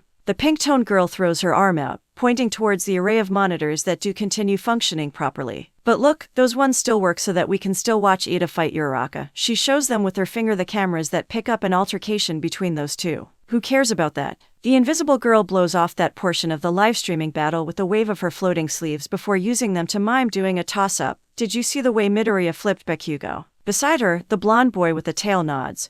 He's wearing a karate gi that shows he can appreciate the move they all witnessed. Yeah, that was pretty manly. Not like Bakugo's sneak attack. Ijiro's grin flashes his pointed teeth as he too nods in agreement that the counter-attack was impressive. The girl resembling a frog shifts her gaze from the redhead back to the dysfunctional television screens. It looked like they were talking to each other, she croaks as she places a finger to her mouth in contemplative thought. The boy with an avian head hums as he considers his classmate's comment. The cloak wrapped around his body conceals the movement of his arms crossing over his chest. Too bad we couldn't hear what they were saying. His eyes shift from monitor to monitor in search of a screen that may still display the battle between Izuku and Katsuki. The girl with her hair done into a pointed ponytail raises her hand before addressing her teacher. All Might, shouldn't you stop the fight in order to get the cameras fixed? She voices her constructive concern as respectfully as possible. All Might responds with a hefty chuckle, assuring her that everything is under control with a broad grin and a thumbs up. Nonsense. You lot may not be able to listen in on the action, but I've got a special communications channel just for occasions such as this. The hero turns his head so that the group can get a look at the small device in his ear. He points towards the small audio pod before lifting that same finger over his head as a declaration. The match will continue. The ponytail girl slowly lowers her hand, struggling with the movement of her mouth to form an argument to respond with. If you insist. She surrenders to her teacher's logic and returns to watching the soundless screens that show Tenya chasing Izuku's teammate. Ah man, I was really looking forward to seeing who won between Bakugo and Midoriya. Hanta sullenly follows suit and settles for the battle that is made available to his viewing pleasure. The ponytail girl glances over at her peers and notices one that oddly has yet to say anything. Considering how close this fellow girl is to Izuku and her current skin pigmentation, this particular student's silence is a cause for concern. Hey Jiru, you okay? You look pale. The ponytail girl voices her worries and waves a hand in front of Kyoka's face to break her eye contact with the grainy monitors. The pinkette of the class looks over and notices Kyoka's daze too. Though she doesn't take it as seriously, smirking and taking the teasing per usual, she's probably just worried about her boyfriend. Kyoka is too shaken to get flustered this time. Out of the entire class, she's the one most invested in the brawl between Izuku and Katsuki, the All Might. She finds her voice in order to manage a desperate attempt to gain her teacher's attention. The thing is, the hero had been wrong before about being the only one able to listen in. Thanks to her quirk, Kyoka is capable of hearing the same audio All Might does. Yes, All Might turns when he hears himself being called. His eyes scan the crowd of students before landing on Kyoka. The girl timidly, and just as anxiously, taps the tips of her ear jacks together. Maybe you should tell them to take it easy on one another. They're quirks, after all. Her voice is just barely a whisper, but All Might hears her loud and clear. The abrasive roar of a chainsaw startup left more up to their imagination than they would have liked to admit. Hanta overhears Kyoka and begins massaging his chin in ponderment as he realizes something. Oh yeah, I guess we never did get the chance to find out what Midoriya's quirk is. His thoughts vocalized resonates with the rest of the class as a chorus of curious agreement. Ijiro connects a fist with the palm of his other hand, getting amped up just thinking about what his classmate's quirk could potentially be. His shark-toothed grin is one of excitement as he says, if it's able to go toe-to-toe with Bakugo's, it must be something strong. When the monitoring room quakes, a distant resounding boom traveling through the air, the class collectively agrees again. All Might grits his teeth together, straining to maintain his broad grin. The hero heard the pin that had been pulled from the support device that created that boom. He listened to Katsuki explain the nature of the explosion's power being one of accumulated nitroglycerin.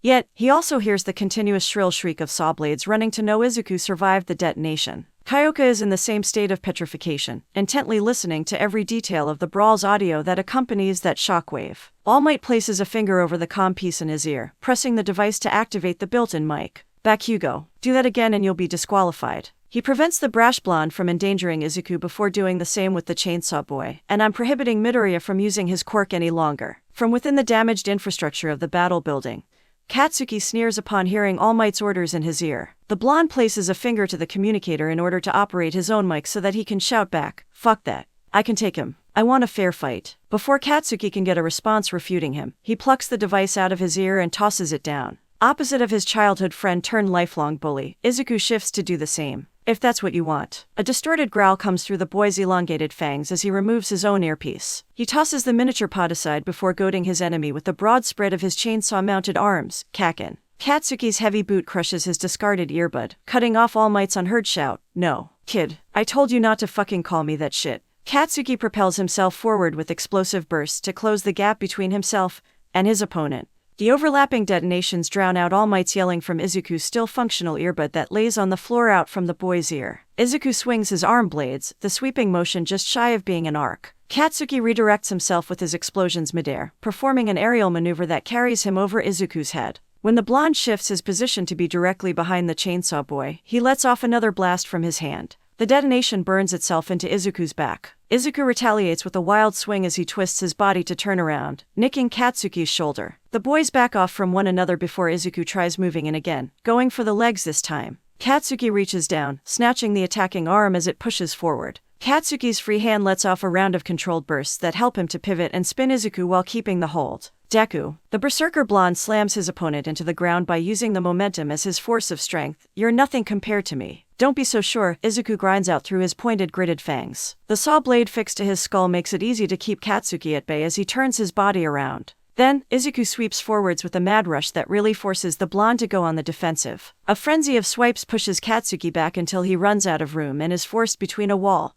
or a corner. Katsuki hisses when the teeth of a chainsaw come close to splitting the hairs on his head. "You're just swinging your chainsaws around, asshole." Katsuki ignores the assault and meets the attack head-on with explosions. The blonde's chest is torn into, a deep gash instantly cauterized by his own burst of flames. Izuku is burned across his own chest, fire scorching his flesh. "Take me seriously and fucking apply yourself already." Katsuki yells through his pain as he lets off another massive explosion with the combined effort of both hands. Izuku gets blasted across the corridor, and collides with the only wall that remains intact. He hardly has any time to grunt, let alone get back up, before Katsuki is flying towards him with the punch rearing to go. The whole floor gets caught in the explosion that had been winding up in that fist, a bombing disguised as a right hook. Debris puts out the fire that erupts from the blast as rubble rains down onto the level underneath. When the dust clears from where Izuku was caught in the explosion, he's on his butt with his arms crossed in a guarded X formation. The chainsaw bars are covered in as much ash and soot as they are blood. You have to understand your quirk better. Katsuki stomps through the wafting smoke as he lets off a few intimidating pops from his palms. The embers flicker and glow in the dark pit that they've created during their battle. Izuku lowers his arms to peer up at Katsuki. The boy that had bullied him his entire childhood is now trying to give him advice. The innovative skill meshed with the fighting instinct Katsuki has for his quirk proves there's more uses to the power than just creating explosions. And he's saying the same applies for the quirk Pachita granted Izuku. You're the last person that I want to hear that from. Izuku's chainsaws rev back to life with his renewed sense of anger and he rushes forward to meet the boy for another round of combat. Katsuki grins, having successfully baited Izuku. Attached to the belt looped around his hip are a collection of actual grenades. The bomber had pulled one of the pins a while ago, long enough for the detonation to be any second now. Katsuki tosses the whole slew of grenades rather than just the one to get a bigger explosion as he says, boom. The blast blows out the windows on the stories above and destroys enough pillars to shake the entire building's foundation. Another massive burst of fire snuffs itself out in a burial of rubble. Debris continues to pepper the pit that consumes where Izuku had been, closing off the space between Katsuki and the boy with darkness. The bombastic blonde keeps his grin on his face as he stares into the void, finding no sign of his opponent. But then, he hears the whir before the belated buzz of a living chainsaw jump-started and returned to life. Katsuki's smile drops just before the malformed frenzy of dizzying spinning metallic teeth comes barreling through the black smoke. A monstrous face of fangs and fury roars with the running of an engine. The chainsaw boy's leap is directly over the blonde, descending in a cutting motion unlike any other. The explosive teen has one shot at stopping the attack with one of his own,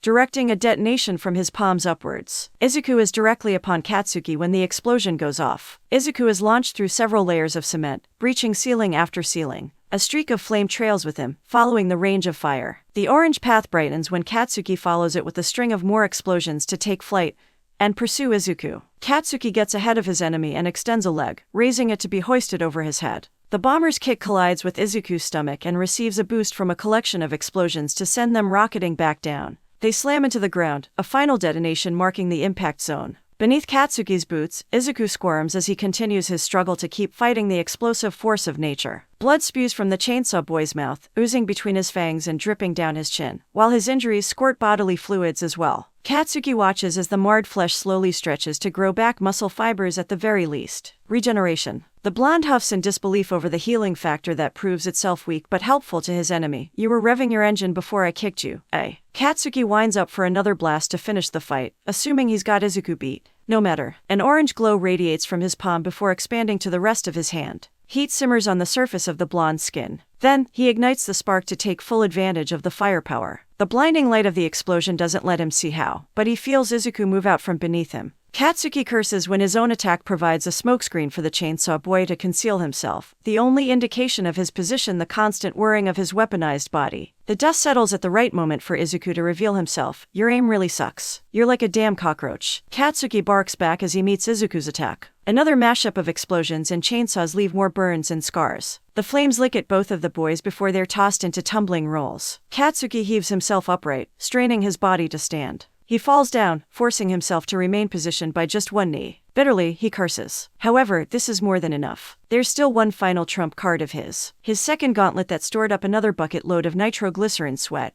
Katsuki grabs the pin and takes aim where he sees Izuku also struggling to stand up. See you in hell, Deku. You damn chainsaw devil. Katsuki spits when a drop of sweat slides down onto his lip to rid himself of the salty taste in his mouth. Just as he's about to pull the trigger and end the battle to prove his point to Izuku, something rough grabs his arm to stop him. I told you not to use that thing again, young man. All Might's radiant dark blue eyes look down on Katsuki with what can only be disappointment. The hero's broad smile is no longer warm or inviting, but cold and shrouded by a shield of shadow that also obscures the rest of his deepened facial features. All Might tears the grenade-shaped gauntlet off of Katsuki's arm and chucks it. Back you go. You're disqualified. Hearing his teacher put a stop to the match, Izuku allows himself to wind down. The chainsaws sprouting from his body retract and his face begins to return to normal. Though he isn't let off the hook either. Not just yet. All Might whirls to face Izuku and reprimands him as well. And you took this too far by accepting Bakugo's challenge. The hero puts his hands on his hips, shaking his head. It pains me to do this, but I'm going to hold you both accountable for your actions here today and tell Aizawa what happened. Though that punishment somehow doesn't feel as bad as their physical pain or shame over having their idol express disappointment in them. Izuku lowers his gaze, not able to meet his hero's eyes. Lost. Katsuki has a distant stare that doesn't quite meet All Might's gaze either. The knee that he'd been using to stabilize himself gives out and he topples over at the exact time class Wanna catches up to their teacher. Bakugo. Tenya shouts from the head of the pack when he sees his classmate go down. All Might turns around when he hears the call, seeing the unconscious blonde, and rushes to his aid. Bakugo, can you hear me? All Might tries shaking the boy awake. When he receives no response, he checks for vitals. When the hero confirms Katsuki is still alive, he breathes a sigh of relief. I need a set of volunteers to bring Bakugo to Recovery Girl. All Might looks to the class for assistance now that he has his hands full. I can take him. Ijiro steps forward with his hand raised. Students move aside so he can get up front and see the situation better. The redhead isn't expecting to see Katsuki covered in so many lacerations. I'll go too. Tenya is the next to volunteer. He adjusts his glasses as he explains his reasoning.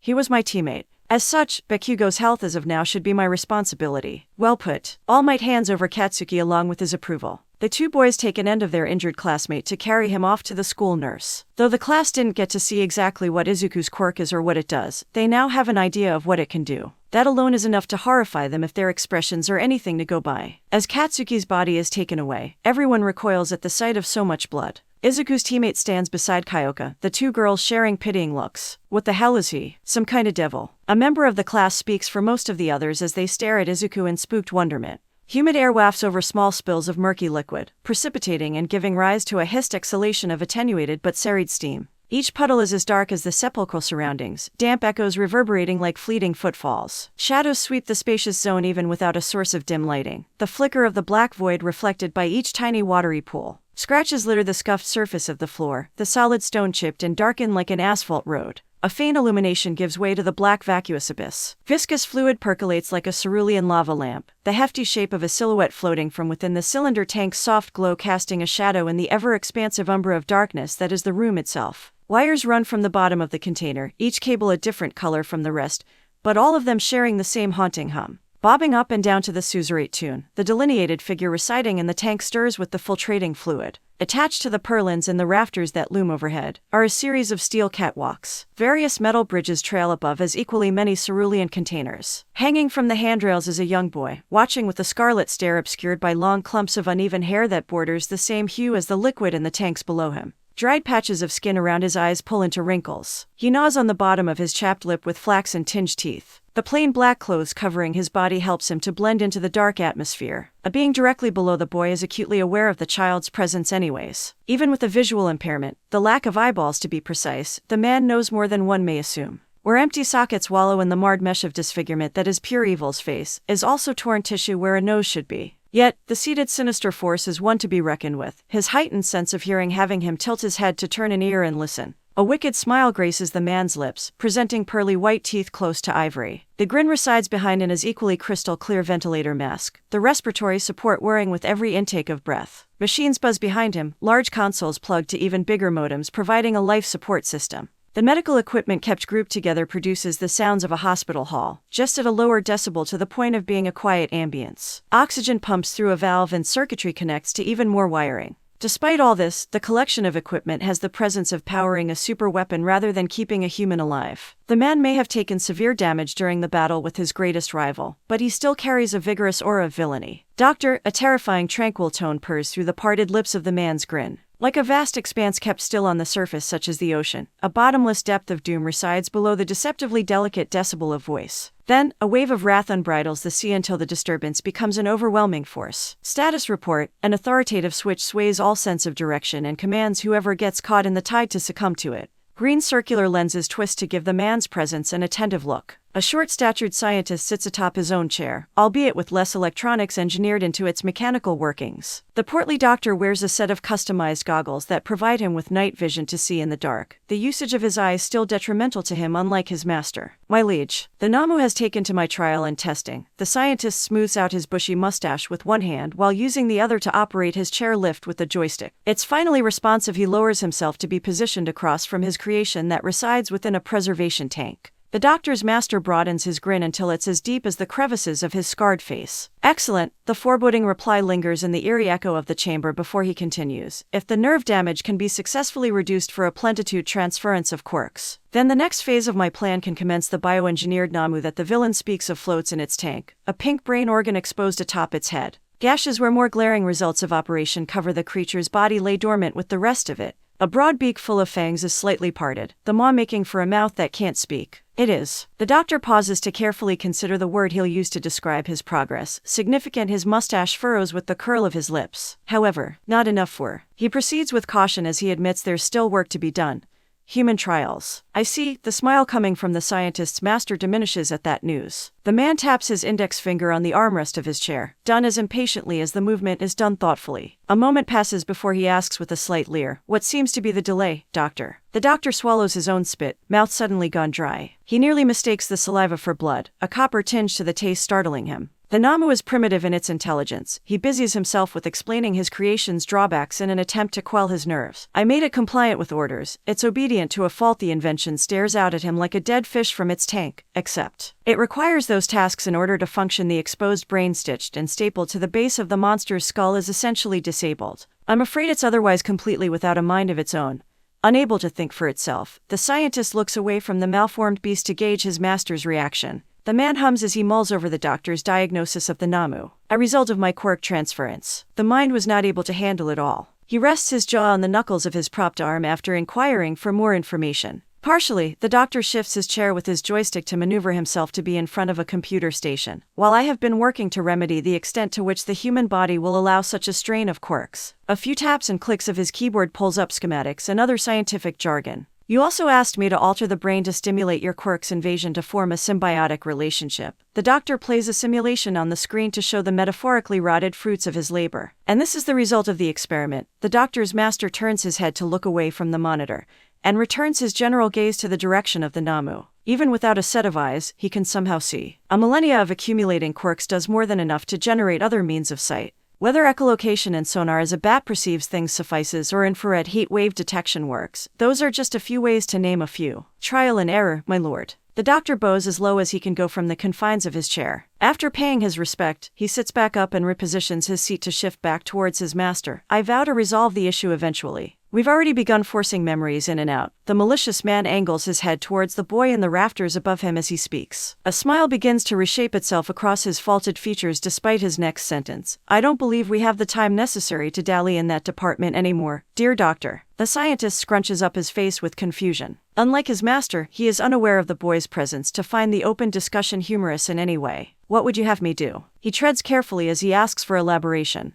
We begin transferring quirks in small dosages to strengthen Tamira's immunity. The boy on the catwalk somehow flinches and freezes at the same time when he hears his name mentioned. A draft overtakes the room as though somebody opened a window, sending shivers down Tamira's spine as he bends down to hear better. The doctor feels as equally cold when his master levels an eyeless gaze with him. I think it's about time we provide the boy with a pet, don't you? The mad scientist sneaks a glance towards one of his other bioengineered creations, one that he kept for himself. It's a small rendition of the Namu, one of the failures. It cocks its head like a curious animal, its exposed brain not fully comprehending its own existence. The harmless creature makes its creator slightly protective as he pleads for it to stay with him. Not Johnny. No, not Johnny. The scientist's master smirks with a hint of amusement. He folds his hands together while leaning back in his chair, fingers steepled in a tight interwoven connectivity. I believe a dog would be more sufficient. The scientist nor Tamira are expecting that to be the villain's drawn conclusion. A dog. The doctor makes sure that he's hearing things correctly. There's no better bond than between a boy and his dog. The conniving undertone behind the man's vile grin speaks of more than just getting a child a pet.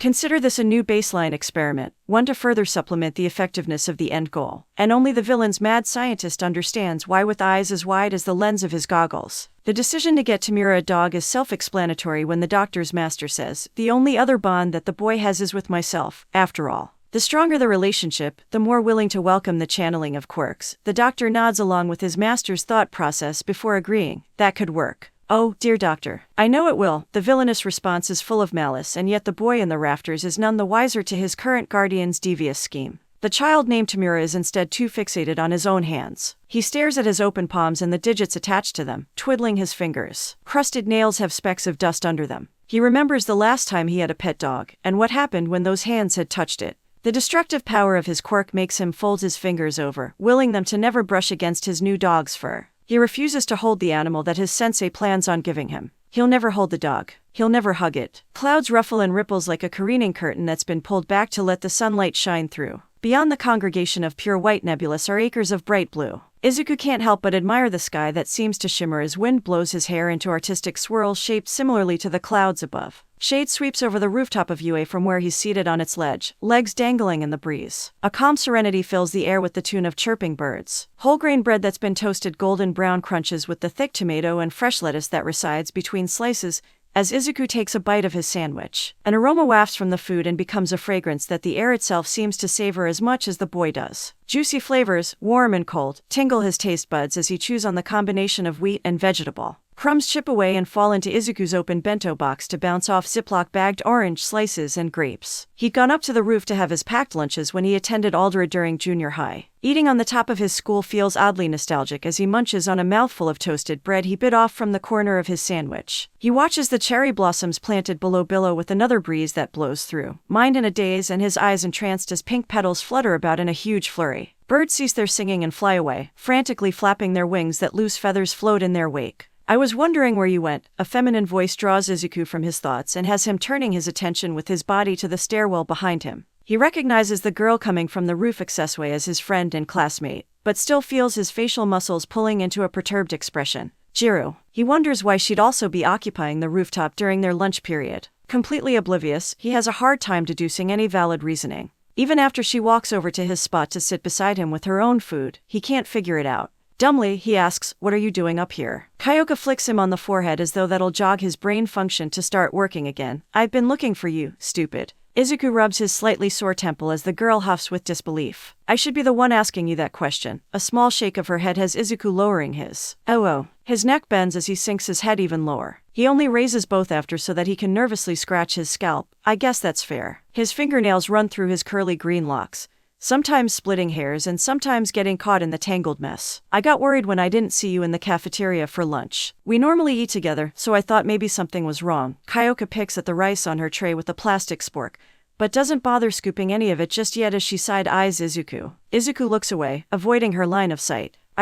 His voice catches in his throat like it's his sandwich before he swallows. Slowly, he turns his head to look at Kyoka again. She waits with gentle eyes. "I don't like the stares I've been getting recently." Izuku holds the girl's gaze before adding, "Nobody wants me there, so I figured I'd go somewhere else." Kyoka winces with her eyes. I'm sure that's not the case, but she can see where the boy is coming from as he sulks with his sandwich. Even if it is, and everybody is still freaked out about what happened with Bakugo. Who cares? She tries blowing it off with a wave of her hand to loosen him up a bit. "I don't." His shrug is a small one, but he does seem to pick up on the carefree vibe. A wry smile is directed towards nobody in particular as Izuku looks up at the sky. "I'm used to eating alone." "Hey," Kyoka nudges him with her shoulder to remind him that she's still sitting next to him. He looks back at her as she says softly, "You're not alone." Izuku's face turns a shade of red and he finds himself redirecting his gaze once again. "Thanks," he mumbles his appreciation as his smile turns a bit more genuine. Kyoka blushes too, hers a tone of pink that matches the petals that have blown their way to the rooftop where she and Izuku reside. "Yeah," she mumbles even quieter while looking in any direction but at the boy. A few seconds of silence pass between them before Izuku sighs and says, "At least Bakugo's been avoiding me ever since." Instead of trying to start more trouble, the weight of the sandwich in the boy's hand reminds him to take a bite. Kyoka nods, spooning a mouthful of her own food. He hasn't said anything about the fight either, no matter how much Kirishima or the others ask. The flimsy spork in her hand bends as she pokes at her rice again. She recalls the class trying to get answers out of him before the bombastic blonde blew up on them. Literally, a teacher had to come and separate him from the others after setting off the sprinkler system. "I'm surprised." Izuku blinks back his shock before pressing his thumb into the toasted bread of his sandwich. Kyoka tilts her head when she hears the crunch of the bun. "I didn't think he'd keep my quirk to himself afterwards." The girl listens closely to the boy's whispered words that are unclear whether they're meant for her or himself. She sets her utensil down on her tray, then fixes Izuku with a sad stare. "You know you can't keep it hidden from everyone forever, right? Secrets come out eventually." She tries to be as gentle as possible as she warns him of the consequences of hiding his quirk. Izuku nods before putting the remainder of his sandwich back in his bento box. "I know that. I'm just not ready." He loses his appetite and closes it. "You saw how they reacted by just seeing what it can do." Kyoka reaches out to touch his shoulder consolingly, but pauses mid-movement, her hand hovering in place as she thinks better of it.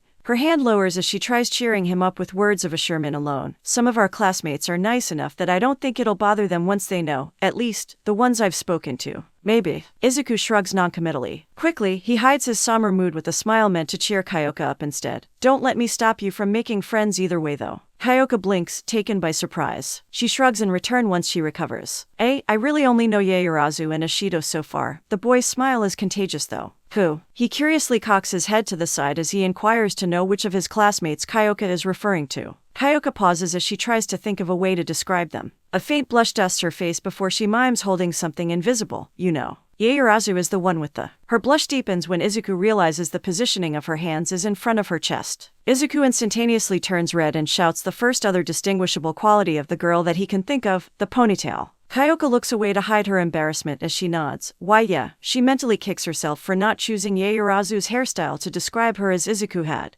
Eager to get past the awkward mood, she switches to describing the other girl that she befriended. And Ishido is the pink one. Kyoka's mind can't help but wander to thinking about the size of Ishido's bust too though. She seems nice. Izuku's reply sets her nerves on fire when she looks down at her boobs and mentally compares the size of them with her female classmates. What's that supposed to mean? Kyoka's ear jacks raise into attack mode to threaten the boy as the girl succumbs to a sudden surge of anger. What the? I'm just saying she's a nice person. Izuku throws his hands up defensively while reeling back from the menacing display of the girl's quirk. He nearly falls off the roof ledge as he tries scooting away to avoid getting assaulted by the pulses of her heartbeat vibrations. Fortunately for him, Kyoka's attack never comes. She simmers down with a huff. The girl crosses her arms and looks down at the tray in her lap. Her lunch stares lifelessly back at her as she thinks about Ishido. She has a crush on you, I think. Izuku's blush returns just as it was about to leave. He looks down at his own lap where he fiddles with his hands, his own thumbs wrestling themselves. Kyoka shyly raises her eyes to look at him, blushing as deeply as he is. The girl's ear jacks begin to squirm with her body as she sheepishly tries to tell Izuku something else.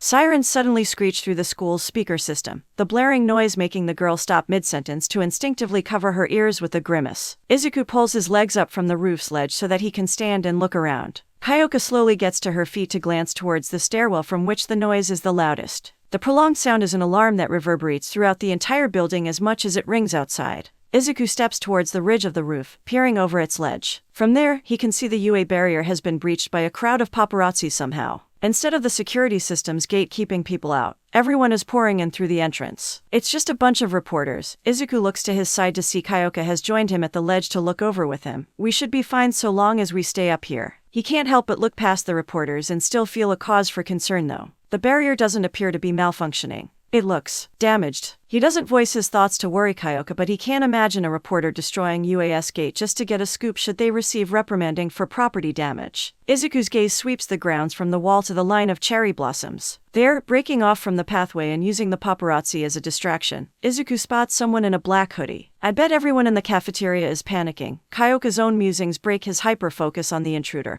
But he doesn't quite lose sight of the trespasser either. He keeps his eye on the direction that the prowler is heading while listening to Kyoka say, "We should probably let them know it's a false alarm." Izuku nods as he backs up towards the stairwell to head inside. Yeah, good idea. He turns and begins to pick up his pace when he resolves himself to pursue the intruder that he saw entering the school. You stay here and let me deal with it. There's no need for both of us to get caught up in the chaos, but not without glancing over his shoulder to ensure Kyoka's safety isn't put at risk. Oh, sure. The boy is gone by the time Kyoka blinks back her confusion. She idly glances back down from her rooftop view, seeing her teachers have arrived to hold back the media frenzy and get the situation under control. Present Mike shouts at them to leave, his yelling almost as loud as the emergency siren's shrill shriek. The sound of Izuku's red sneakers slapping the school's tiled floor is barely audible under the mixture of raucous noises. Coupled with the shouts of distant students in the hallway over stampeding on top of one another, the boy is able to move through the corridors undetected. Izuku knows that his unnoticed movements don't bode well for the heroes catching UAS intruders should they be moving more stealthily than he. It's up to him to find and stop the trespasser somehow in such a case. So when Izuku finds the teacher's lounge left alone with its door ajar, he knows that he has to hurry. The boy frantically enters the room, nearly tripping on the carpet, and stumbles into a plush couch. Across the way, between him and a small coffee table, is the hooded intruder. They're not just trespassing and damaging property, but they're stealing. A folder is flipped open, paper contents held oddly with one finger poised from each hand. Hey! Izuku shouts to get the thief's attention. The hooded intruder glances upwards, startled by the call-out. A pair of beady red eyes peer out from shadowed and dried patches of skin. Chapped lips paired with a scar sneer at the hero student. The man emits a dangerous aura that makes Izuku hesitate and think twice about going any closer, or saying anything else. The raised fingers of the hands holding the school-stolen documents slowly lower and touch down with the other digits. As though the paper had been thrown into a fire, they shrivel and rapidly turn to dust. Izuku's eyes broaden with his mind's horrific deduction of what the man's quirk is capable of. All it takes is 5 fingers to make contact with something for the touched object to decay almost instantaneously. With the paper evidence completely decimated, there will be no evidence as to what documents were viewed. A dark purple wisp of smoke starts to spiral until it creates a whirling vortex. The spinning motion creates a portal behind what Izuku deduces must be a villain. When a hot feeling bubbles up in his throat to make him cough, he almost believes the smog is a form of knockout gas. It's only when the copper taste of blood reaches his mouth that he realizes the bubbles were his own bodily fluids surfacing. He coughs into the crook of his arm, staining his sleeve. Izuku tries to step forward, but his body lurches with the motion and he's held back by his illness attacking him during the worst of times. The hooded villain slowly backs away into the warp gate behind him, red eyes watching Izuku all the while. Unable to chase the intruder due to his disease holding him down, Izuku glares back. The dark fumes close around the villain and gradually shroud him in the vortex until the dissipation of the smoke takes him with it. All of the deep purple shrinks towards the left pupil of his eye, and then, it blinks away. The villain vanishes. Izuku clutches his chest, groaning as he crouches to one knee. For some reason, his heart aches for the mysterious criminal. An olfactory illusion of smell permeates the air, a metallic mixture of copper and iron generating rust. The aroma is more delicious than any flavor. A young girl inhales the scent through her nose, her cheeks puffing up from the air flowing in until they turn red. She squeals like the little schoolgirl that she is while she blushes intently, skipping in the direction of the alluring fragrance. Her navy blue skirt flicks and swishes with every hop, swaying in sync with the loose red neckerchief tied around her kansai collar. Blonde buns bounce atop her tiny head as she prances merrily along the canal that stretches beside the desolate street of her neighborhood. She slides down the empty channel like it's a slide on a playground, giggling on the way down. Once she reaches the bottom, she dusts herself off and springs back to her exaggerated steps. A bridge running over the halfpipe stretches overhead further down the path. The sweet scent pulling her by her nostrils strengthens as she draws closer to it, the source coming from under the overpass. The girl's skipping slows to a stop when she finds a group of boys crowding around the smell's origin. Quickly, before they can notice her presence, she runs to hide behind a torn tire tread and some filled-up trash bags. From the secret spot, she can see the boys are kicking another boy who's been beaten badly. The boy that's been hurt is slick with blood, and she knows when she breathes in the air that he's the one with such a mouth-watering aroma. A widespread grin stretches across the girl's facial features, tiny fangs glaring in the sunlight. A sharp kick cuts the already battered boy's cheek open, eliciting a spray of blood like the juices of a peeled tangerine. Some of the droplets dot the blonde girl's clothes, but a singular bit of residue lands on her chin. Full of delight, she licks the liquid from her skin and relishes in its tangy flavor. A pair of feline eyes narrow into thin slits as they watch closely, the girl's yellow gaze captivated by the scene in front of her. The boy being kicked around curls in on himself defensively, not even trying to fight back. Every bit of blood they take from him makes her shiver. Only when who the girl supposes is the group's ringleader holds a hand up to signal the end of the boy's misery do they cease the beatdown. Everybody steps back as though they're giving their victim some room for his labored breathing. All but the boss of the bunch, a spiky-haired blonde, who stalks forwards to get closer. The group's leader bends down to grab the bloody boy by his notably green hair, forcing his punching bag to look at him. Learn your lesson yet? The rhetorical question goes unanswered and then the blonde boy slams the other boy's face into the rough cement of the canal to grind it back and forth. Know your place. Blood smears across the ground from the beaten boy's broken nose. A muffled moan expresses the boy's suffering enough to be satisfying for his tormentor to stop. The blonde boy then steps on his victim's back and uses the body as leverage to stand up. Stay beneath my foot. When the blonde boy spits on the submissive boy and adds, fucking villain, the blonde girl that has been watching the whole time snaps out of her trance. No longer does she marvel at the scene. Her grin recedes until she loses her smile completely, replaced by a pouty frown. Suddenly, she's no longer entertained by the band of bullies drawing blood from their victim. Yeah, stupid villain. One of the other bullies chimes in with a cackle. The girl balls her pudgy hands into tiny fists as she listens to the rest of the boys join in on the mocking laughter. That same bully who's wearing a backwards baseball cap points towards their victim's feet with an elongated finger. Hey, how come Deku has All Might sneakers if he's a villain? A malicious grin stretches across his face as he suggests, we should take his shoes. The bullies' cheering and collective agreement drowns out any weak noises of protest that their prey can muster. They remove the green-haired boy's shoes without much resistance. A final few jeers about the boy being a villain despite their cruel behavior being highly hypocritical is what they leave their victim with after stealing his sneakers. Each of them climb up the canal to ride away on their bikes, leaving the beaten boy to wallow in his own blood. Only after all of the bullies have left does the girl venture out from her hiding place. She stares at the unmoving green-headed boy with something akin to pity in her eyes, looking past his physical injuries and considering the mental abuse he'd just suffered as well. The girl can empathize with the boy, having been called a villain herself. She wonders if the reason why the boy didn't bother fighting back was to try and prove them wrong. He has his eyes sealed shut, completely unaware of her presence. Her shadow looms over him as she tries to figure what about the boy could seem so villainous to warrant such a brutal beating. The boy appears unassuming, almost plain. Then again, nobody would imagine a young schoolgirl like her has such a vile villainous quirk either. The blonde girl frowns and shakes her head to clear out all of the negative thoughts swarming her mind. She instead does what she always does to push down those dark desires and impulses. She smiles. An ear-to-ear grin like earlier returns to her face as she bends down to the injured boy's level. Hi. Her bright and bubbly squeak of a voice doesn't match her mood, but it completely fools the boy when his eyes snap open to see her grinning at him. The blonde waves to him despite being so close before reaching that same hand out for him to grab. My name's Himiko Toga. What's yours? Timidly, perhaps even cautiously, the boy matches the gesture with a shaky hand before taking hers. Izuku Midoriya. His soft voice blows away with the wind that runs through the canal. Himiko pulls and helps him to slowly sit up. He winces from pain but bites back any complaints. When he's propped upright, he realizes they're still holding hands and quickly pulls his away. A blush blends with red splotches of blood on his face. Himiko giggles, a blush of her own fading in when she remembers the reason why she had been drawn to the boy in the first place. Oddly, coupled with a few freckles on his cheeks, she thinks he looks really cute covered in all that blood. A tinge of the taste she got earlier lingers on her tongue, making her mouth water. When her slanted eyes land on his shoeless feet, her smile sobers and she swallows her saliva to temporarily quench her thirst. Himiko's pitying look returns as she thinks about the bullies calling him a villain. Izuku surprises her when he musters some strength to the tone of his weak voice. Why, you don't have to pretend to be nice to me, you know. The boy stares at her with eyes as fragile as glass that she can see the cracks in them. She falters as she thinks he's seen through her facade of a grin and discovered the cracks in her own mask. When his shoulders slump and he looks away though, she realizes that he's not reading that deep, that he's simply seeing the surface level of what he's used to. I'm fine, his mumble is back to its delicate decibel as he lowers his head.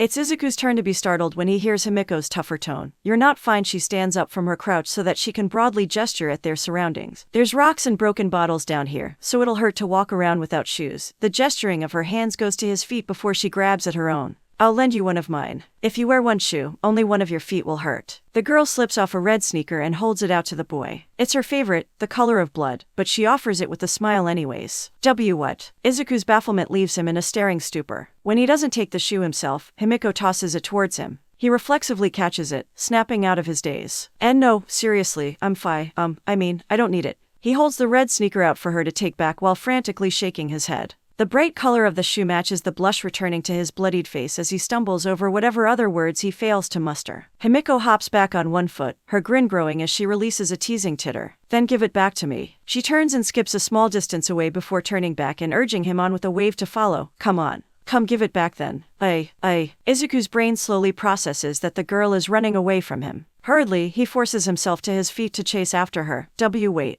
Your shoe. What is with? Izuku grunts when he steps on a pebble. Suddenly, the blonde's tactic is clear to him and he's left with no other choice. He begrudgingly pulls on the single sneaker Himiko gave him. You gotta be kidding me. Himiko half limps as she tries to stay ahead of the boy when he pursues her. Oh. The fabric of her sock isn't enough to protect her foot like a shoe sole can as she runs through the empty channel. Behind her, Izuku winces with every step in a similar state of self-inflicted pain as he tries to keep pace with the girl. Wait up. Stop. Izuku begins to close the distance between them when Himiko starts climbing the half-pipe to reach the road above. He clambers to follow her and matches her movements. The incline makes for a concrete hill to slightly hike, one that leaves both of the kids breathing heavily by the time that they reach the top of it. There. Himiko puts her hands on her hips to pose as triumphantly as she sounds. Now we're out of the pit. The sidewalk makes for a more flat surface that the two can stand on evenly with one another, until Himiko bends down to pull off her other sneaker. Here, take my other shoe too. Now both of your feet will be protected on your way home. And no, thank you. Izuku tries pushing the offered shoe away but it winds up in his hands anyways. He looks down at the red sneaker. The one he has on already fits surprisingly well. I don't need your shoes. But he still tries to return them.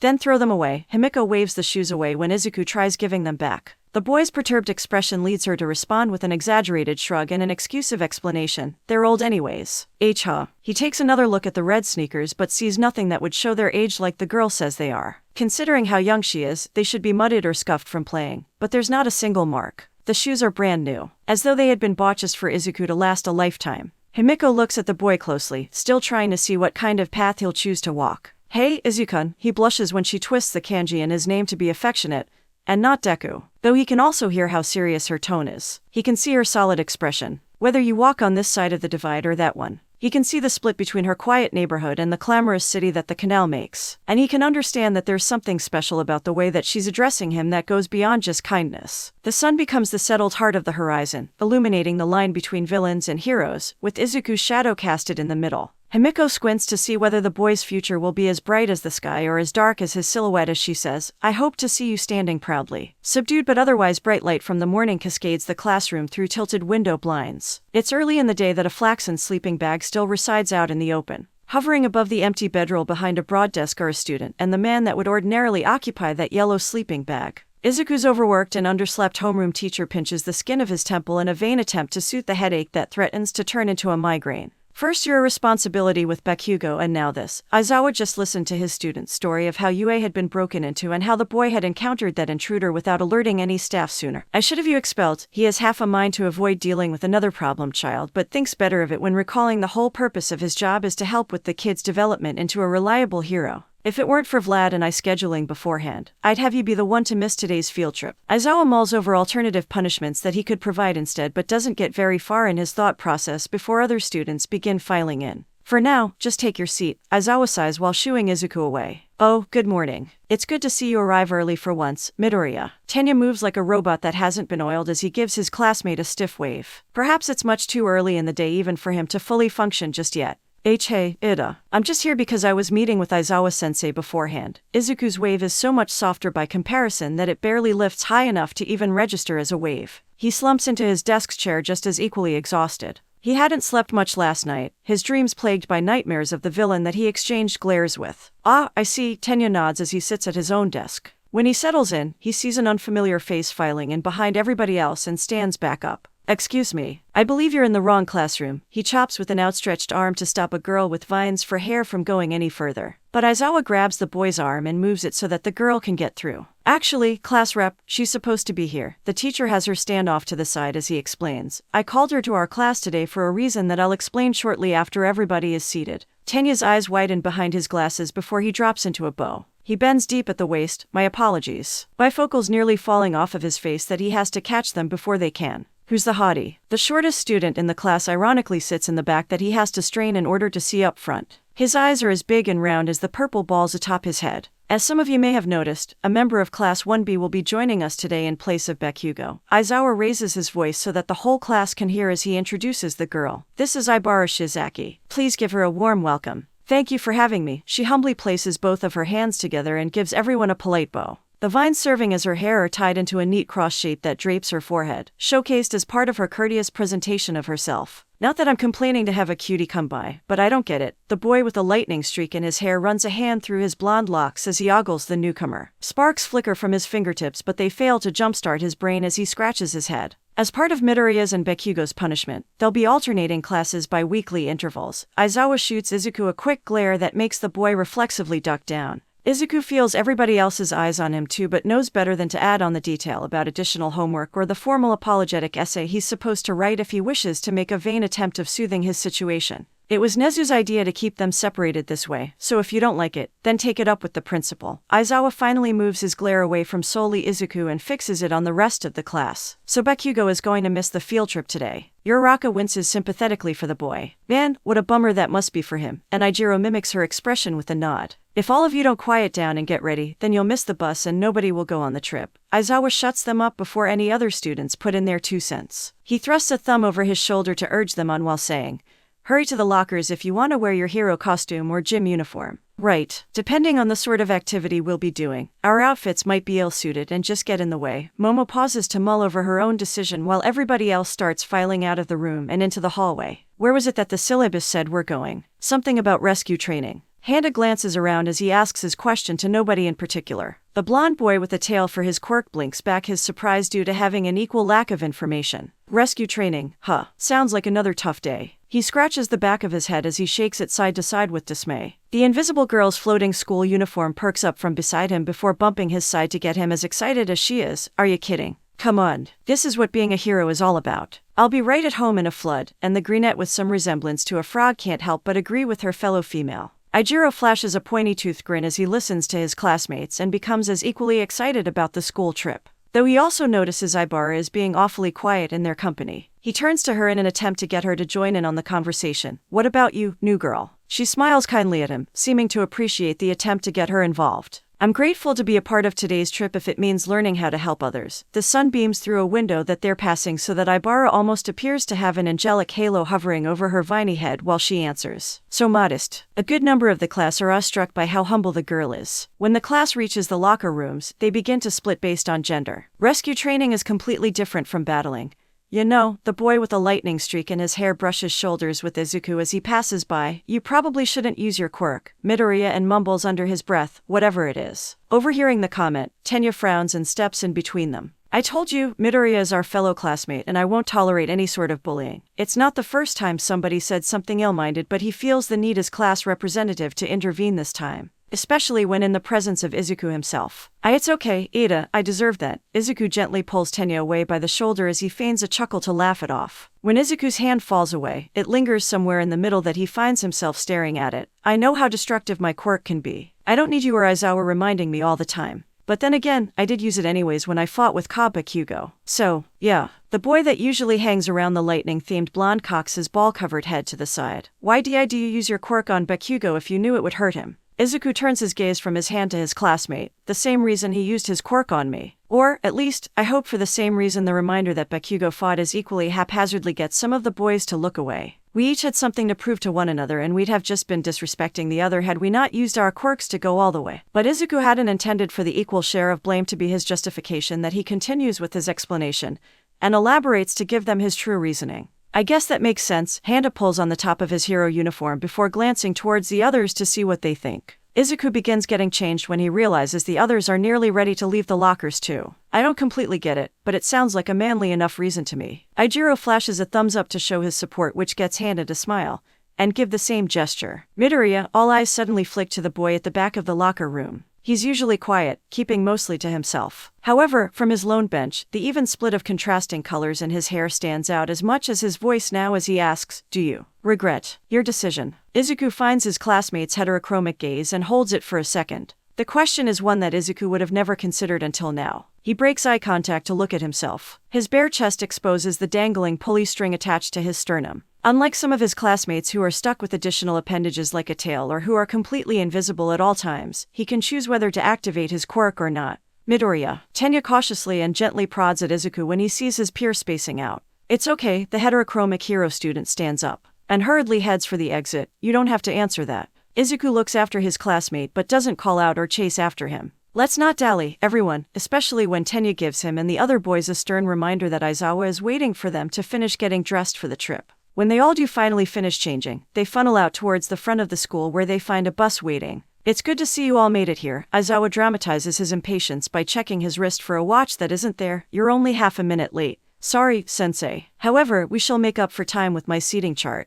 Everyone line up according to your ID numbers and fill those seats in an orderly fashion. Tenya takes charge with one hand chopping in a directory pattern while the other presents a drawing he made for them to follow. Ada's going full throttle. Your Raka sweat drops as the class rep instructs everyone to load into the bus in an orderly fashion. She's torn between wanting to laugh or cringe. Is he always this diligent? Ibara follows in line with everyone else but still whispers a question to the pinkette that she's with. That's one way of putting it. Mina grins. She doesn't even try to stifle her giggle. But all of the effort the class rep puts into their seating comes to a crashing halt once they actually begin to board the bus. Darned. It was this type of bus. Tenya sulks when he sees the layout is completely different from what he had planned. All that work for nothing. Momo shakes her head at the sorry sight before taking her seat. As Izuku finds his own, Kyoka tags along and sits beside him. Hey, she greets him as casually as she can before asking, you holding up okay? Yeah, Izuku schools his expression to hide whatever he was letting show through in case the locker room incident shook him up more than he had thought before replacing it with a smile. Thanks for asking. Suddenly, Mina practically falls backwards to shove her way between him and Kyoka. "Mind if I squeeze in here, Midori?" Her usual grin looks mischievous to Ibara that the religious girl finds another place to sit. Recalling what Kyoka had told him on UAS roof, Izuku finds it difficult to quell his anxiety with how close of a proximity she's made for herself with him. Ribbit, the frog-like greenette of the class chimes in from the other side of the boy. Izuku is startled at first, but feels slightly thankful for the distraction when she takes his attention for herself. "Midoriya, I generally say what's on my mind," though he's fully aware of how she wedged herself in as well. "Is that so?" Izuku tilts a curious head to the side as he braces himself for whatever it is that she has to say. Past Mina, Kyoka turns an ear to listen in too. "I can't help but wonder why you keep your quirks so secretive." The greenette places a finger on her chin as a thoughtful gesture. "It makes me feel like you have something to hide that you don't want us all knowing about." Eavesdropping across the way, Ijiro nods along. "Yeah, man. I respect privacy and all, but it kinda hurts that you aren't willing to trust us." He tries to be as delicate as he can when broaching the topic after the boys' locker room conversation, but voices his own opinion on the matter. Once again, the bi-colored boy in the back of the bus shocks everyone by chiming in. "Could you be the secret love child of All Might and you don't want to reveal your relation by displaying a similar strength quirk? That's oddly specific." Uraraka blinks a few times as she processes the boy's theory. Todoroki has a point though. Hana snaps his fingers as though the conspiracy has just been cracked before pointing towards Izuku for confirmation. "Dude, are your parents pro-heroes?"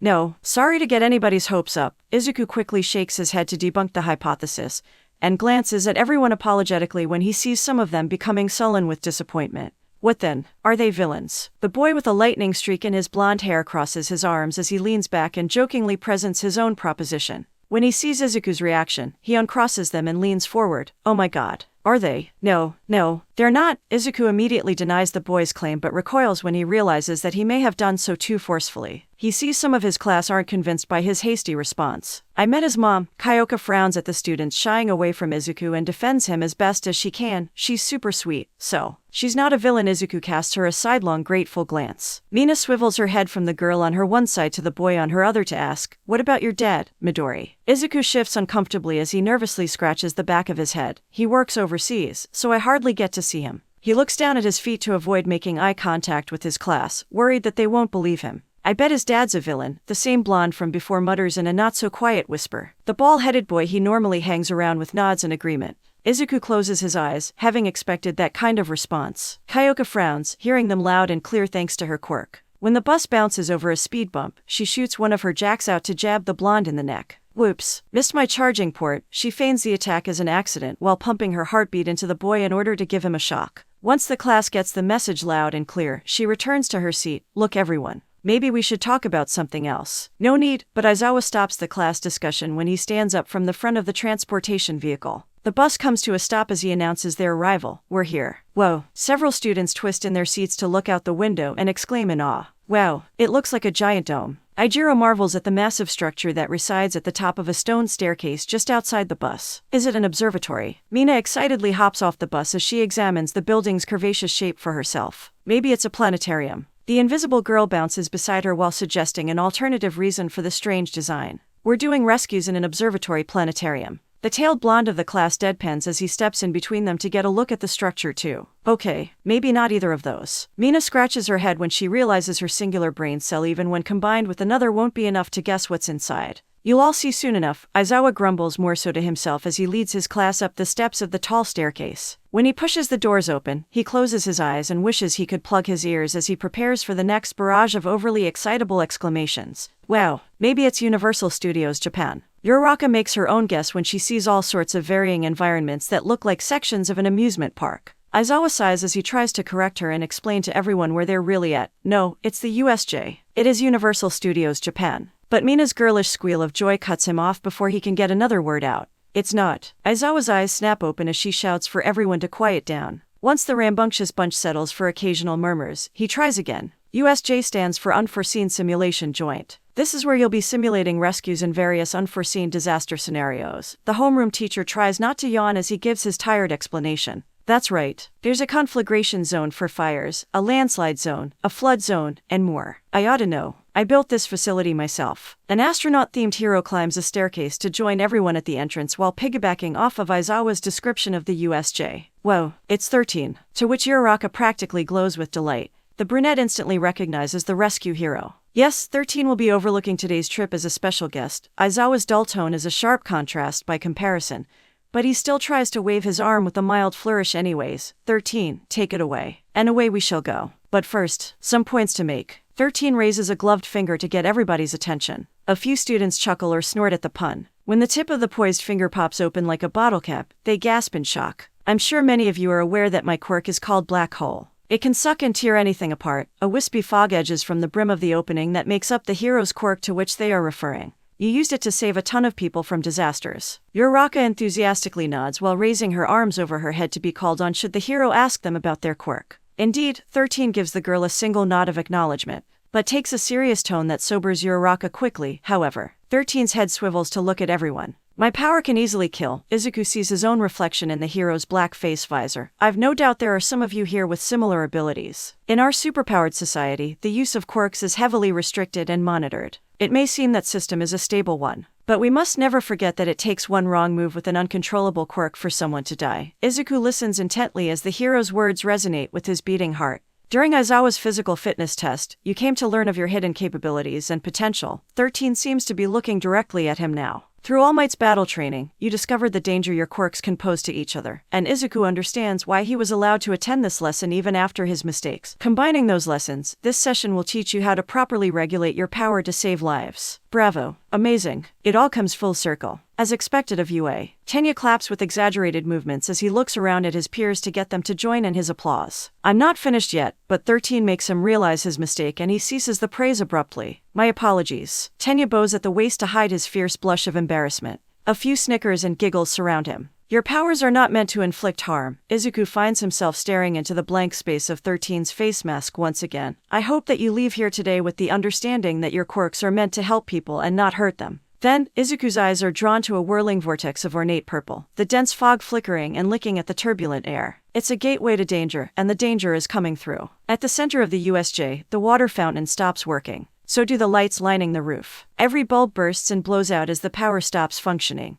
Get behind me. Aizawa notices now that there's a major shift in the atmosphere and jumps in front of his class with reckless abandon. A pair of yellow goggles cover his eyes as he unfurrows the capture cloth that he usually keeps wrapped around his neck. Izuku and the others see why their teacher is suddenly so defensive when a collection of other costumed people begins pouring in through the winding vortex. It's a gateway reminiscent to a black hole, as ironic as 13's quirk disclosure had been when comparing the two. What the heck is that? More robots like the entrance exam. Ijiro squints his eyes as he tries to get a look at the people coming through the warp gate. Is that Class 1B? Mina looks at Ibara in the hopes that they're being joined by the other hero students. When Ibara shakes her head, face paling, the pinkette's skin tone loses color too. Nobody move. Those are real villains. Aizawa grits his teeth together as he watches the endless march of enemies entering the facility. Wave after wave, the amount of opponents piles up until the hero students are outnumbered. Below, the crowd of villains part as three figures stride out of the portal. First, a slender young man with silvery blue hair, his baggy black articles of clothing clipped tight in clenched hands that seem to hang off and perch across his body. Two of those severed limbs are clasped around his neck like a noose, and one looks almost like a gas mask as it wreathes his mouth in the purple fog.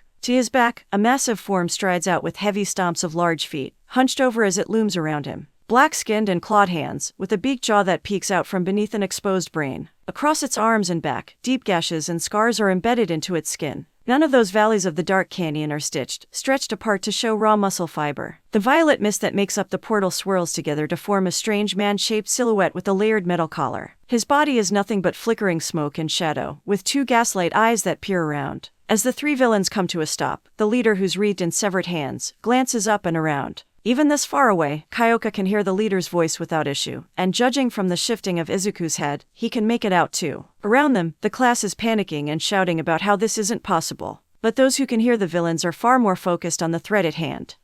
I was expecting All Might would be here. What a shame, the villain leader hums as he scratches the underside of his neck with a casual yet unsettling demeanor. Aizawa and 13 whisper something between one another, hero to hero. Likely, it has to do with strategy. It could also have to do with the intruder during the media leak on school grounds being one and the same as the villain group's leader down below. Try both of those, but as well as the true discussion they are having revolving around All Might's absence too. When the villain leader says, maybe some dead kids will bring All Might running, Aizawa snaps his attention back to them. 13, get them out of here. He leaps into the fray without a second to spare. 13 springs into action too, heading for the doors to help the class escape as instructed. But they don't get very far. Everything happens so fast. 1 second, they're running for the exit. The next, they're cut off by a wall of darkness. The purple void is the same as the portal that had allowed the villains to invade the facility. Greetings, a chillingly calm tone sweeps over the class, the same as the villain's bulked body's shadow. As a representative of the League of Villains, it is my duty to scatter you and request you scream loud enough for All Might to hear. No. 13 is unable to stop the villain from teleporting the hero students in separated groups through their own personalized warp gates. There's no air that pushes against Izuku's face. He's not falling. He's merely suspended in place. The darkness pulls in, swallowing him whole, and there's nothing he can do to stop it as he hovers in what feels like a severe storm cloud.